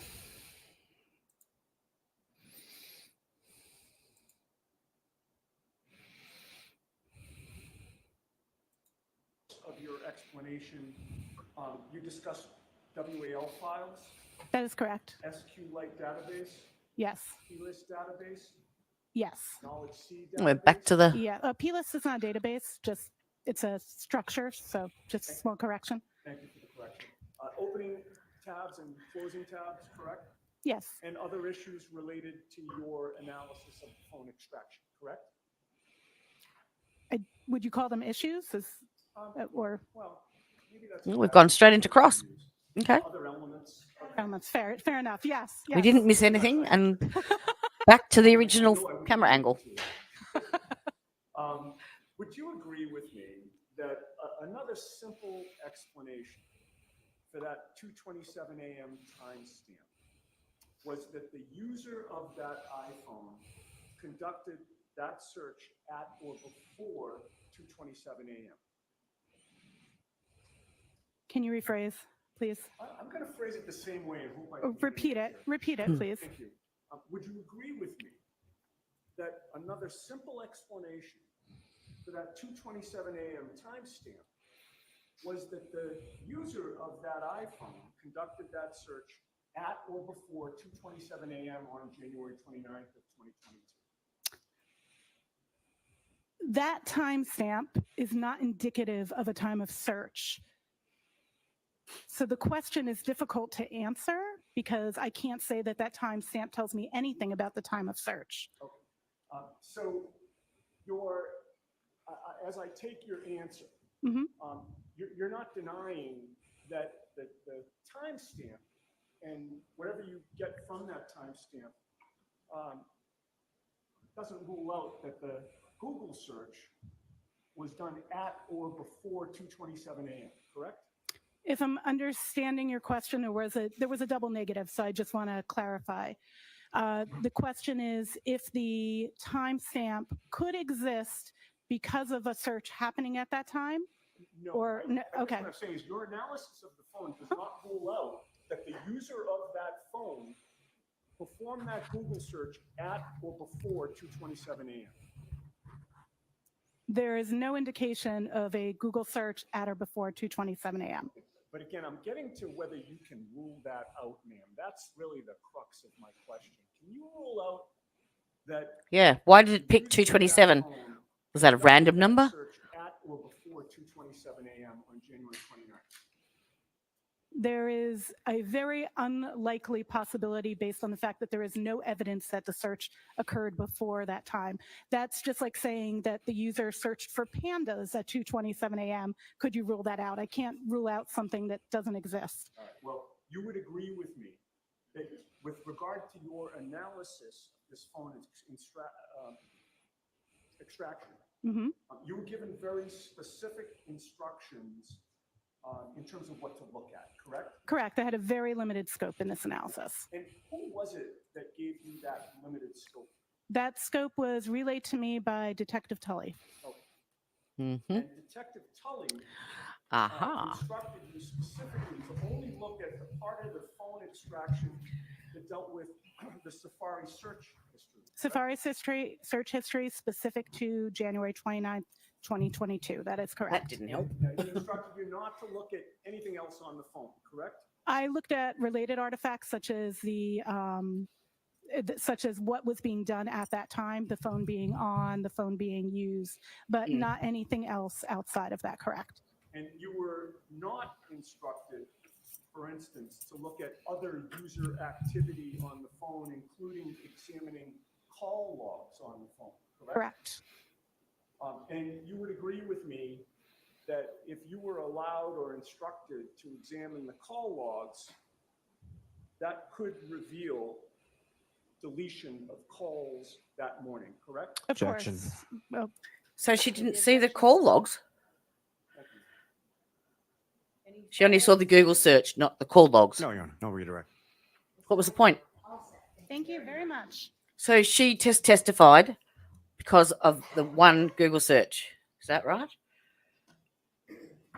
Not the texts, not the phone calls. All right, Mr. Lally, your next witness. Yes, Your Honor, the Commonwealth would call Trooper Joseph Paul to the stand. Oh, bring on the medical examiner. How many troopers do we need? What number are we up to in the witnesses for the Commonwealth? It's got to be in the 60s. I know there's 87 on their list and 77 on the defence's list.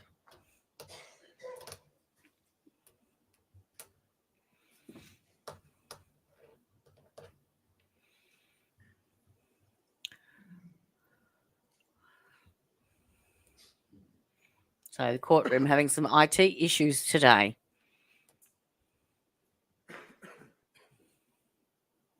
Gone back to original camera angles.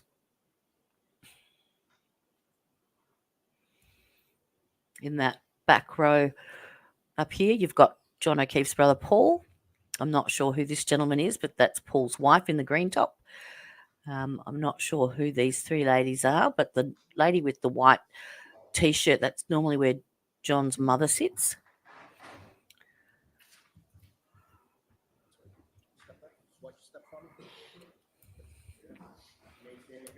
And I know Turtle Boy's not in court today because he's streaming. And another bald, holy crap. Does anyone have hair in Canton? Thank you, Your Honor. Good afternoon, sir. Good afternoon. Could you please state your name and spell your last name? Sure. Trooper Joe Paul, that's Paul. And how are you employed, sir? I am currently employed with the Massachusetts State Police. And how long have you been a trooper with the state? I have been a trooper for approximately 8.5 years. And, or sorry, 12.5 years. I apologize. And they must all rub each other's head or something. Wear the hair off. I am currently assigned to our collision analysis and reconstruction section, otherwise known as CARS or Recon. And how long? Collision analysis and reconstruction. That one's for about 8.5 years. And with respect to your assignment to that unit, prior to beginning with that unit, let me ask you this first. As far as the CARS unit is concerned, about how is that sort of divided up as far as certain regions that you would specifically cover? Correct. We have four separate regions across the states. We have Southeast, the Northeast, Central, and the Western. And which of those are you assigned? I am assigned to the Southeast. And geographically, how much territory are we talking about that the Southeast covers? Anywhere from Boston down to the Cape, Marks, Vineyard, Nantucket, anywhere southeastern part of Massachusetts. And currently, how many troopers are assigned to this specialized reconstruction within your Southeast? Within our Southeast region, we have, I believe we have 9 now. And is there some kind of on-call system that your unit operates by? Yes. Can you describe that to the jury? So we rotate. So we rotate every day. Our on-calls are for 24 hours from 0700 to 0700 the next day. Now, with respect to yourself, upon or prior to you entering into the CARS unit, what, if any, specialized training do you undergo in regard to crash reconstruction? So when I before I got into the unit, I was sent to 3 separate classes. Each class was 40 hours long. So the first class is basic at-scene crash investigation. Next one's advanced crash investigation, and the other one's traffic crash reconstruction. And with each of these trainings that you underwent prior to being assigned to the CARS unit, and some more that we'll talk about in a moment, with respect to each of the trainings that you've been a part of or undergone, is there some sort of certification that you receive in regard to a successful completion of those trainings? Yes, each one has its own certification. Now, with respect to, since you've been working with the CARS unit over the last several years, what, if any, additional specialized training have you received in the area of crash reconstruction? Since I've been on, I've been into probably about 877 hours of education in the units. That's anything from bicycle crash investigation, human factors. I'm currently certified through Burlap for examiner and the technician. I'm a CDR analyst and a CDR technician trainer. Just recently I've attended multiple seminars, and most recently I attended a seminar in Houston on EDR data retrieval. Now, among those other trainings that you received, some of those trainings pertain specifically to pedestrian crashes? Correct. And in addition to the training that you received through the state police, what, if any, professional organizations do you belong to in regard to crash reconstruction? Yes, I am currently part of NAPARS, which is the National Professional Accident Reconstruction Section. And So he's going to testify and try and reconstruct how the accident might have been able to happen, obviously. also certified through ACTAR, which is the Accreditation Commission for Traffic Accident Reconstruction. Now, if I can focus specifically just on ACTAR certification, can you explain to the jury sort of what goes into that, and as far as that certification is concerned, how does one obtain it? Okay, so first thing you do is you got to submit an application to ACTAR to be allowed to take the test, and part of the you got to tell them how much education you've had, how many crashes you investigated, basically anything within the crash investigation world. And then once they find that you're accepted to take the test, then you got to set a time for the test. We did it as a section throughout our state, and the test is a 2-part test. It's a practical and theory portion of the test. Each part's 4 hours long, and you got to pass both portions to be certified through ACTAR. So there's a written exam and a practical portion of the test as well? Correct. And can you explain to the jury sort of the practical portion? What does that consist of? The practical portion is you basically have to analyze a collision. So they give you a simulated crash, and you have to go through and document the evidence. You have to answer a series of questions based on that specific crash. So where you can find the speeds, the distances, times, and everything else related to that collision. And you successfully completed and received that certification, sir, is that correct? That's correct. And how long ago was it that you first received your ACTAR certification? In 2019. And how long is that certification? Is that sort of in perpetuity, or is there a sort of continuing educational component attached to it? There is a continuation educational component attached to it. The test is it's certified for 5 years, and within those 5 years, you still have to maintain a certain amount of education to reapply for ACTAR again. And with respect to that ACTAR examination, are you familiar with sort of the success rate or the passing rates when it comes to that examination? Correct. And what is it? It's fairly low. I can tell you within my unit at the time I took it, there were probably 20 something of us that took it, and only 3 of us passed it at the time. It's not a very high pass rate. Now, over the course, let me ask you this: when you first sort of enter into the CARS units, are you sort of go through the training and then you are on call and get sent out on the road by yourself, or how does that work? No, you first get initially assigned to a field training officer, and then at that point you shadow the field training officer to various crashes. And is there any sort of set time period for how long? I wish that they could just stipulate for these expert witnesses all of their credentials so they don't have to lay a foundation. Both sides know what their qualifications and expertise is, and they can just get straight into testimony. That would be great. It's not really a set time. It's more based on experience, on how many crashes you go to, and how much experience you have in the field. And then ridiculously long questions by people like Lali. Deemed qualified, then they'll send you on the road on your own.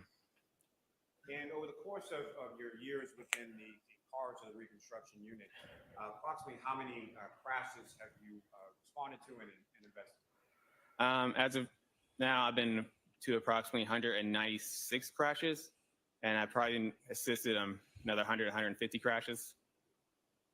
And of those, of all those crashes that you've responded to, investigated, if you know percentage-wise or number-wise, approximately how many of those have been crashes involving pedestrians? I know I've been to approximately 55 pedestrian crashes, and I've assisted others on pedestrian crashes also. So, 55 out of 196. Now, with respect, if I could, turn your attention to January 29th, 2022. Do you recall that date? I do. And at some point over the course of that date, were you contacted by somebody in regard to a pedestrian collision that occurred, in the town of Kansas? I was. And do you recall who was it that first reached out, or how did you first become aware of this? My sergeant, Sergeant Brian Mahoney, was the one who called me at the time. And initially, as far as your involvement was concerned, what was your understanding as you're the initial request for your involvement? My initial quest was to image the airbag control module, do a little inspection, test the vehicle, and map the scene out. Now, you've used that term a couple of times, and if I could just ask you to explain it a bit for the jury. When you say an airbag control module or an ACM, what is that, and what do you understand that term to mean in the context of crashing? The ACM is the module in a car that controls the airbags and the seatbelt pretensioners. And what you were referencing before as far as being a That makes CDR, sense. Why it's called an airbag control modular. what, if any, relationship does the CDR have to ACM? CDR is just the crash data retrieval software. It's the software that we use to image or download an airbag control module. And can you explain to the jury sort of the process of physically sort of how that's done as far as what are you doing to the vehicle in order to download that information? Yes. There are two ways really to download a vehicle. Hi, Tan. Shall I sing you a lullaby to sleep? Or should I laugh really loud and wake you up? It's either one is direct to module or just direct to the vehicle through the DLC port or the diagnostic link connector. Lullaby. Direct to module, we don't use the direct to module if a vehicle had no power. Then we would have to go directly find the module inside the vehicle and go right to that specific module. But if the car has power, we would go direct to the DLC port, which is the same port that you see when you're like a technician would do the diagnostics on a car. They would plug underneath the steering wheel, and then we'll get there, extract the information from there. Now, once that information is extracted, what, if any, training have you received in regards to reading or interpreting the data that's extracted from it? Yes, I've been certified through as a CDR analyst, and I've taken 2 classes on it now. Get on with it, Lolly. Now, sir, turning your attention to February 1st, 2020. Ah, you listen to me. On that date, where, if anywhere, did you go in relation to? Where, if anywhere, did you go? I went to the Canton Police Department. Now, at some point prior to that, were you made aware, or did you do any research into sort of what the weather was like around the time? What was reported to you initially as around the time of that the crash occurred? I reported that I know it was snowing and turned to a blizzard at the time. Now, initially on February 1st, 2022, where did you go? On February, to Canton Police Department. Now, sir, at some point in time on that date, did you also have occasion to go to a residence or a street called Fairview Road in the town of Canton? I did. And specifically, there was a address that you were directed to, is that correct? That's correct. And who, if anyone, did you go there with? I believe it was one of the Canton Police officers, Lieutenant Paul Gallagher, I think his name was. I met him there. And without anything specific as to what was told to you by Lieutenant Gallagher, what was sort of the purpose of having Lieutenant Gallagher there with you at that time? He was going to show me where basically the evidence that they have at that point was. Now, in addition to that, were you also able to, you're familiar with another specialized unit within the state police called the CERT team? I am. And at some points, did you have access to certain diagrams created by Lieutenant O'Hara within the CERT unit? Yes, I was. May I approach the witness, John? Yes. Yes. She always sounds so enthused.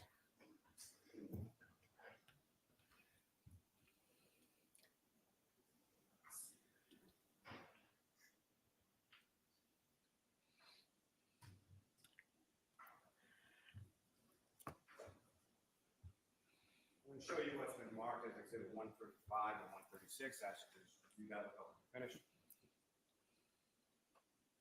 I'm sorry. You recognize those, sir? I do. And, Your Honor, with the court's permission, if I could just publish that briefly for the jury. Okay. Ms. Gilman, if I could actually have Exhibit 136. I want him to do a full computer reconstruction of what he believes happened and how it could happen. I do. This is the diagram that you were able to view from the created by Lieutenant Yes, it was. And what's contained, at least from this overhead shot, is that fair and accurate trail of the roadway or the conditions of the roadway, absent obviously the weather at the time that you went out there on February 1st. Correct. You can take that. I like how they put command post, and it was the it was the CERT officer's vehicle. That was the command post.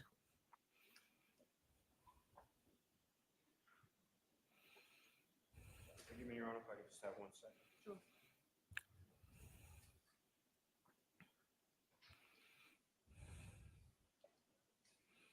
I think Microdots actually on YouTube put together a computer reconstruction. Yes.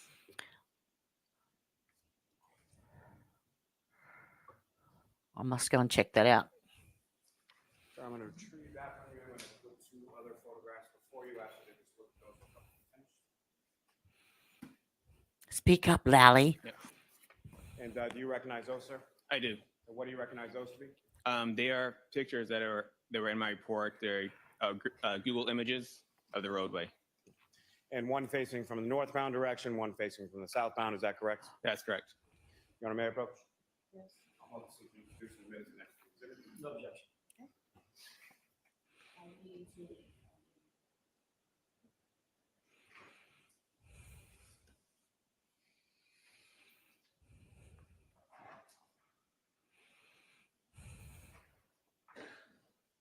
And Your Honor, with the court's permission, if I could just publish these first return of the minutes. Yes.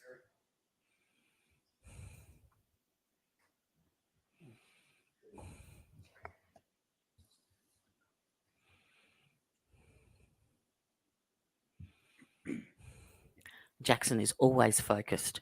Always.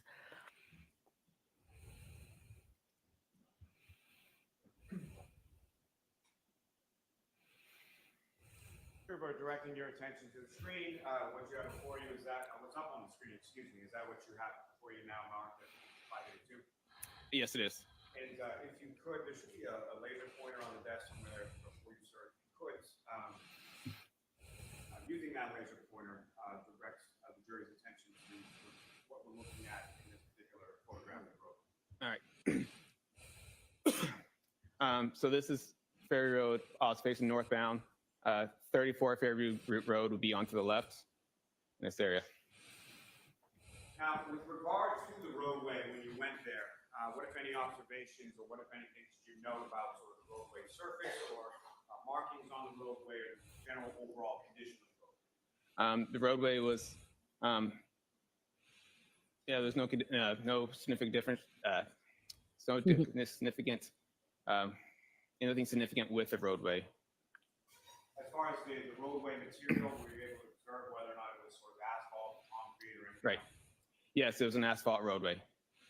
And as far as the markings within the roadway, what if any observations you made of those?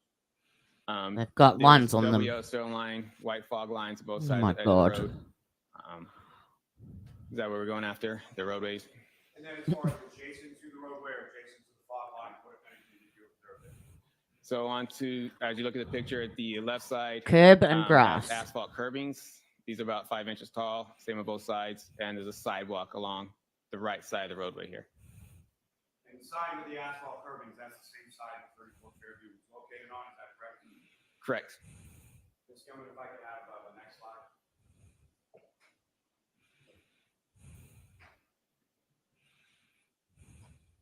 And to recall, if I could direct your attention to the next exhibit before you, I believe it's 583. And again, sir, what's up on the screen? Is that what you have before you as 583? Yes, it is.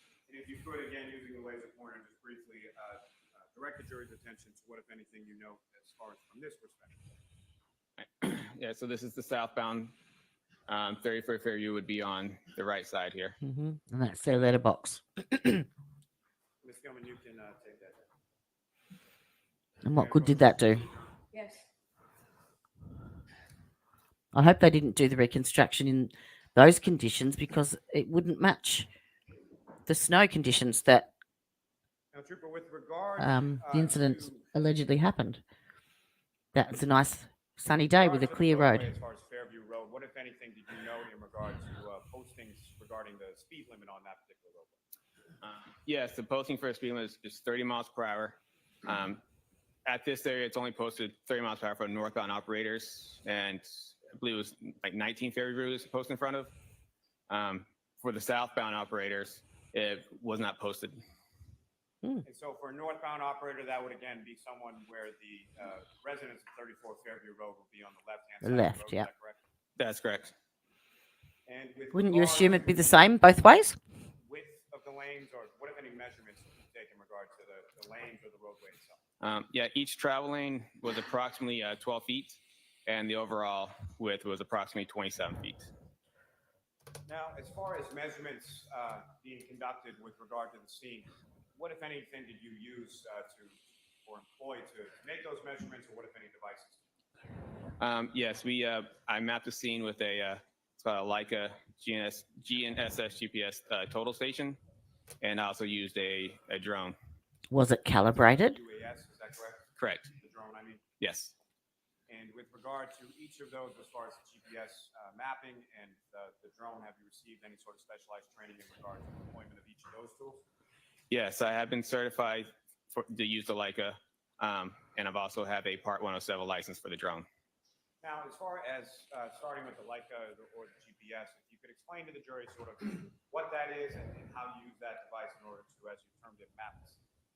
Yes, it's essentially what surveyors would use to make roadways. It uses satellites and GPS data plus cell phone data to make marks on the roadway, or actually not marks, but just mark points in the roadway that are within millimeters of the device.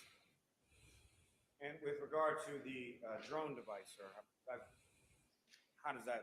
Can you explain to the jury sort of how that works and how that's used? Yeah, so the drone, and we fly the drone around the area.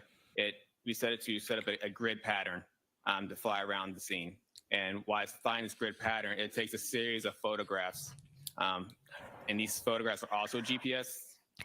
Now that would have been handy to be used when they were searching the front lawn, perhaps, maybe. Grid pattern, drone. They can mark out and map where every piece of that 45 pieces were found. We have the technology. Marked. So once we get all the photographs, We choose not to use it. Program, and the program will essentially stitch us all together. And then once we get that picture, we throw it into a diagramming system. In that diagramming system, have you also received training in regard to utilization of that diagram? It would have been very handy. Yes, I have. And the one that you're currently using within the CARS unit, what is that diagramming system or software called? It's IMS 360. And Your Honor, may I approach the witness? Yes. Yes.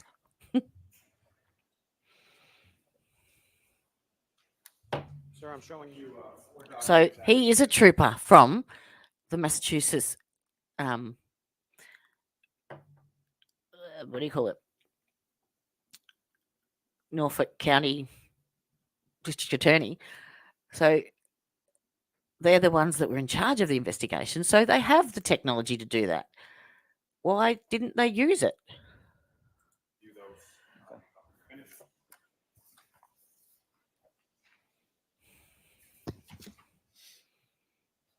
He's not even from a different county. He's a state trooper. And do you recognize those, sir? I do. And what do you recognize those to be? These are the diagrams that we print out through the program. And the last one is the drone image. Is that correct? Yes, they're all drone images. The last one is just one that was put into my diagram, and I labeled it as a drone image.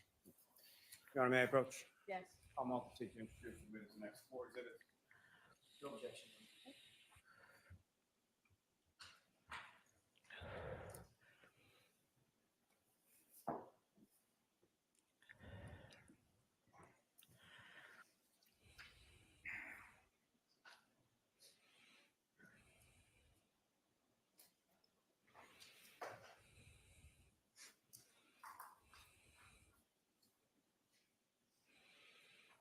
I don't understand why they don't have all this organised, They could quite easily say, this is what I'm presenting today.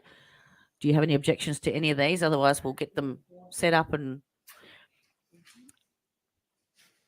give them an exhibit number ready to go. It's little things like that that hold the proceedings up, especially when Lally hands in sets of 10 at a time. And we know we've got them because they're already on the IT, like the IT guys bringing them up on the big screen as we speak. He's giving the photos to the witness. Are you familiar with the term, well, let me ask you this, in regard to the roadway itself, what if anything else beyond sort of lane width and overall width, what if any other measurements did you take there? So we took measurements for the evidence. And let me ask it this way, as far as elevation or incline of the roadway, what if any measurements did you take in regard to that? Yeah, so we took the elevation and roadway measurements, or the elevation for the roadway.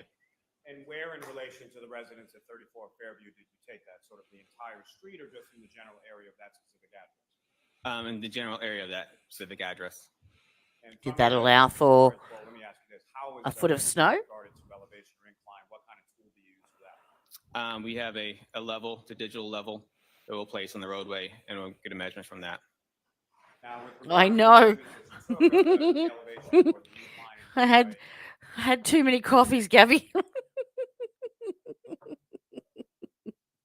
Anything, or what if anything of significance did you find from that? So this roadway had approximately plus or minus 1 to 2 degrees.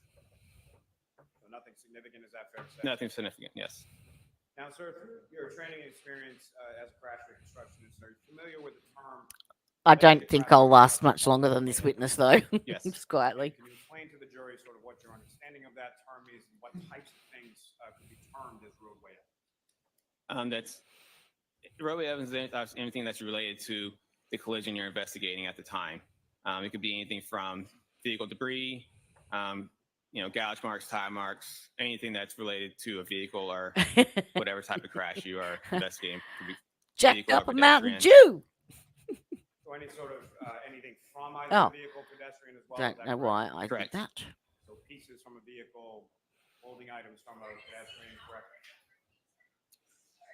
Yes. And that background noise wasn't me. With respect to both your review of the CERT team diagrams as well as speaking with members of the Canton Police Department, were you able to then plot certain pieces of roadway evidence onto those diagrams that you that I just showed you? Felix, come here. Yes, I was. Come on. Now, with reference to, Come on. you're familiar also through your training and experience when it comes to pedestrian crashes, as far as physics and kinematics of how pedestrians interact with vehicles and so forth. Schmackos. Yes, I am. Come on. I'm going to ask you just a couple of terminology questions when it comes to He's looking at me as if to say, items that are involved in a comfy, collision, Mum. sort of simple Newtonian physics, Newton's first law. Can you explain what that is to the jury and sort of how that pertains to any collision between two objects? Come on. The first law? Yes. Yeah, that's the when an object stays in motion or stays at rest, will stay at motion or rest until acted upon by an outside force. Now, That's pretty much me. with respect are you familiar also with The toe. reconstruction term called Yeah. Yes, I am. And are there different derivations of final rest as far as controlled final rest versus uncontrolled final rest? Correct. And can you explain just first to the jury what final rest means in relation to crash reconstruction? Wonder if he did the walk of shame. Probably not. He's too arrogant. Final rest and an uncontrolled final rest. Yes, the final rest is what we use for describe the area where a pedestrian came to stop after the collision. It's immediately after the collision. This is where they first stopped. Or a vehicle, usually after collision, it's where this vehicle first stopped. And a controlled final rest is when an operator actually controls the vehicle to the stop, and as opposed to the uncontrolled final rest is when there is no control. It's usually acted upon by outside forces that will control the vehicle or pedestrian to its final rest. Your Honor, with court permission, if I could publish what's now been marked as Exhibit 584 to 587 to the jury. Yes. I want him to do a computer reconstruction. I want to see the exact position that John O'Keefe had to be in to sustain those injuries in a vehicular pedestrian collision. Vehicular is a big word for 2:53 in the morning. And now, Trooper, what you have up on the screen, is that what you have before you as first in that set of exhibits? Yes, it is. Now, using the laser before you could, I would ask you to draw your attention or direction to what, if anything, of significance you have noted within this diagram. Okay. So look how far back on the road, off the road he was. Like,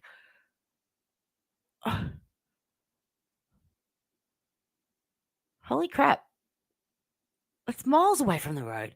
You can't tell me he got flung that far.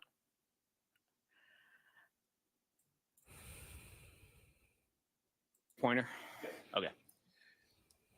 So in this time, I labeled each part of evidence. So right here would be the pedestrian's final arrest, and they're all, since there's so many put together, everything was labeled with a red arrow that would be point to where the final arrest is. And this is where a glass cup was found, and these are the red and clear plastic pieces. That's where they were found, and the pedestrian shoe was found here. Okay, so that's just the smaller versions here, and the light the blue first, one's a fire hydrant, first day. the flagpole. This is the label for the street 34. So it's just the evidence collected on the 29th that was apparently only two red and one clear bits of plastic, which is documented there, but now is apparently five. Five are in the bags. Two clear, three red. But this one only documents the three pieces, the glass cup, and the shoe. And also the At street least name, they've Fairview actually Road got here. An accurate representation of where they were left.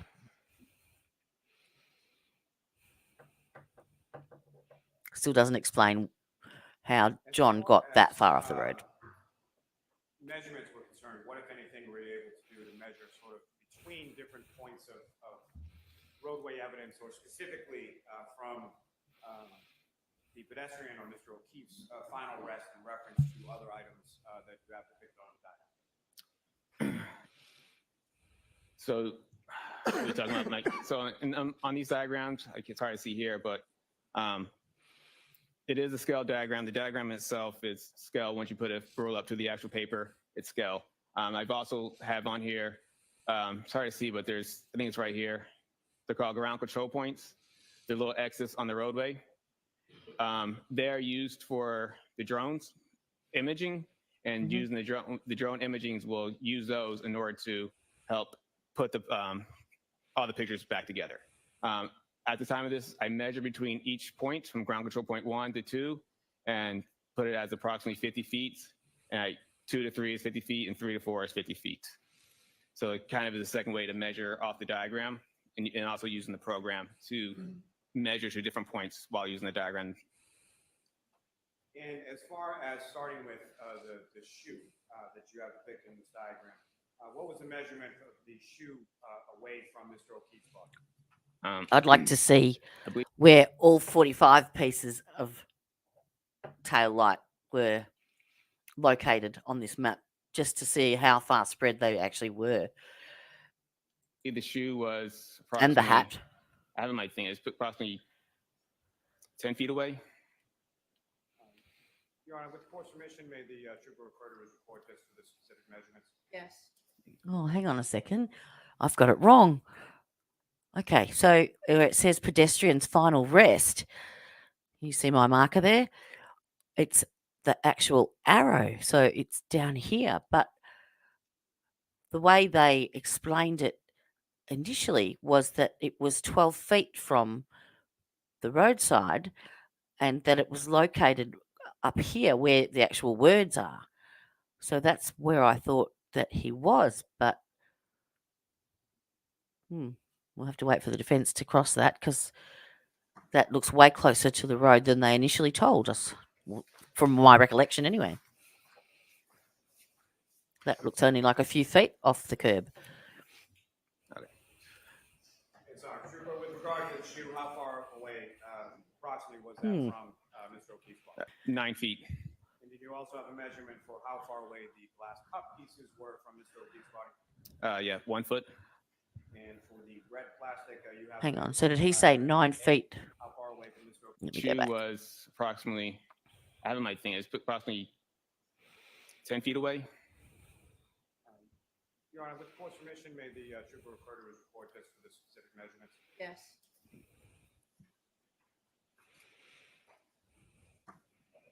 Did he say John was found 9 feet off the curb? I missed it. It's Trooper, with regard to the shoe, how far away approximately was that from Mr. O'Keefe's body? 9 feet. Okay, the shoe was 9 feet. How far away the glass cup pieces were from Mr. O'Keefe's body? Yeah, 1 foot. And for the red plastic, you have labeled on this diagram as A. How far away from Mr. O'Keefe's body was that? 7 feet. Now, with regard to the directionality, you also measured sort of directionality as far as the 9 feet that the shoe was away. Which direction was it? Each evidence was measured from the pedestrian's final rest. So the shoe was 9 feet southeast from the pedestrian's final rest. And if you could, using the laser pointer on the screen, as far as the directionality of So that, in my estimate, looks like John was only 9 feet from the curb, not 20 feet. Oh, now I'm way confused.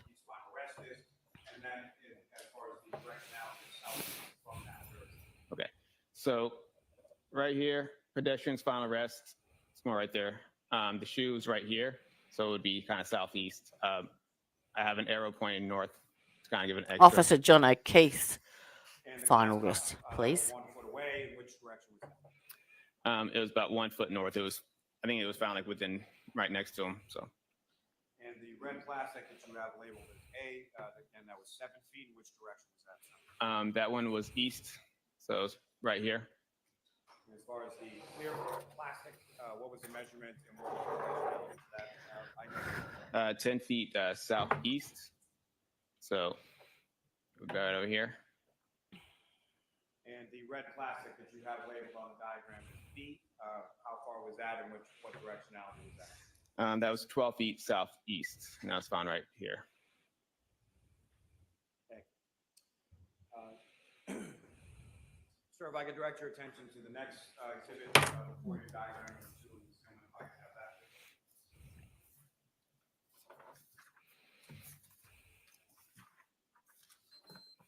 Sir, do you recognize what's depicted up on the screen? Yes, I do. And if you could, again, using the laser pointer, what, if anything, of significance to observe in this particular diagram in reference to the roadway evidence? It's just essentially the same diagram. It's just a closer up version of it. So you have, so you show the pedestrian's final rest, glass cup, glass plastic pieces, the shoe. It's all still depicted in the diagram. And the red arrows that you had indicated, delineated, depicted sort of from where the words are to where the items were. Is that present in this diagram? Yes, Lolly. Correct. If I can direct your attention to the next exhibit before you, and if I could have diagram 3. Oh, look, closer up. And again, Trooper, do you recognize what's up on the screen? I do. And if you could just describe to the jury, what are we looking at in this diagram? Yeah, so this is just a closer up to the evidence. It's a little smaller scale. And these diagrams are created from photographs that you took with the drone overhead on that day before it burst. Is that correct? That's correct. And if I could direct your attention to the last exhibit within those.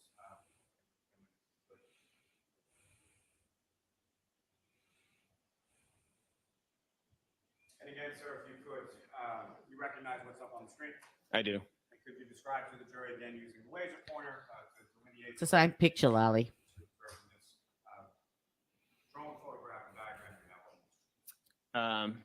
Yeah, so this is from my report. It's the same diagram. Has the same zoom amount of down a evidence bit. on here. There's a house. There's a light pole here. Oh, there's a tree. These lines here, which I mentioned earlier, were Some the snow. edge of the road and the edge of the sidewalk. House. A couple of fences. All right, Mr. Lally, why don't we pause here for the luncheon recess? Triple pause. Ah. Be back with us a second. Okay, and if you follow the jurors Ah. afterwards. And jurors, why don't we take 45 minutes? You are muted. I'll see counsel at sidebar. Well, Bev has spoken. And with that, I think that I'm going to leave it here too, my lovelies, because I am fading. Yes, very tired. Getting very, very sleepy. I would have been able to get more in had there not been so many IT issues this morning with the court. So we lost about an hour and a half, but alas, never mind. There's always tomorrow. And I'm going away for the next, I'll be to girlfriends this weekend, so I won't be back online till probably Sunday night. So I'll have to resume from there. So have yourselves a lovely, lovely weekend. Stay safe, stay warm, stay happy, be good to yourself, and don't miss me too much. I bid you adieu.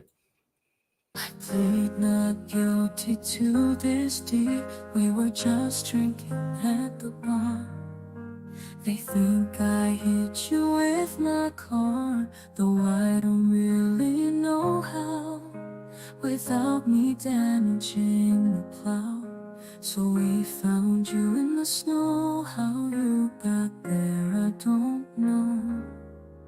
Brian Alberts was the place where we found your broken face. All the witnesses at trial claim their phones can all but dial. The McCabe say they're your friend, but the truth they surely bend.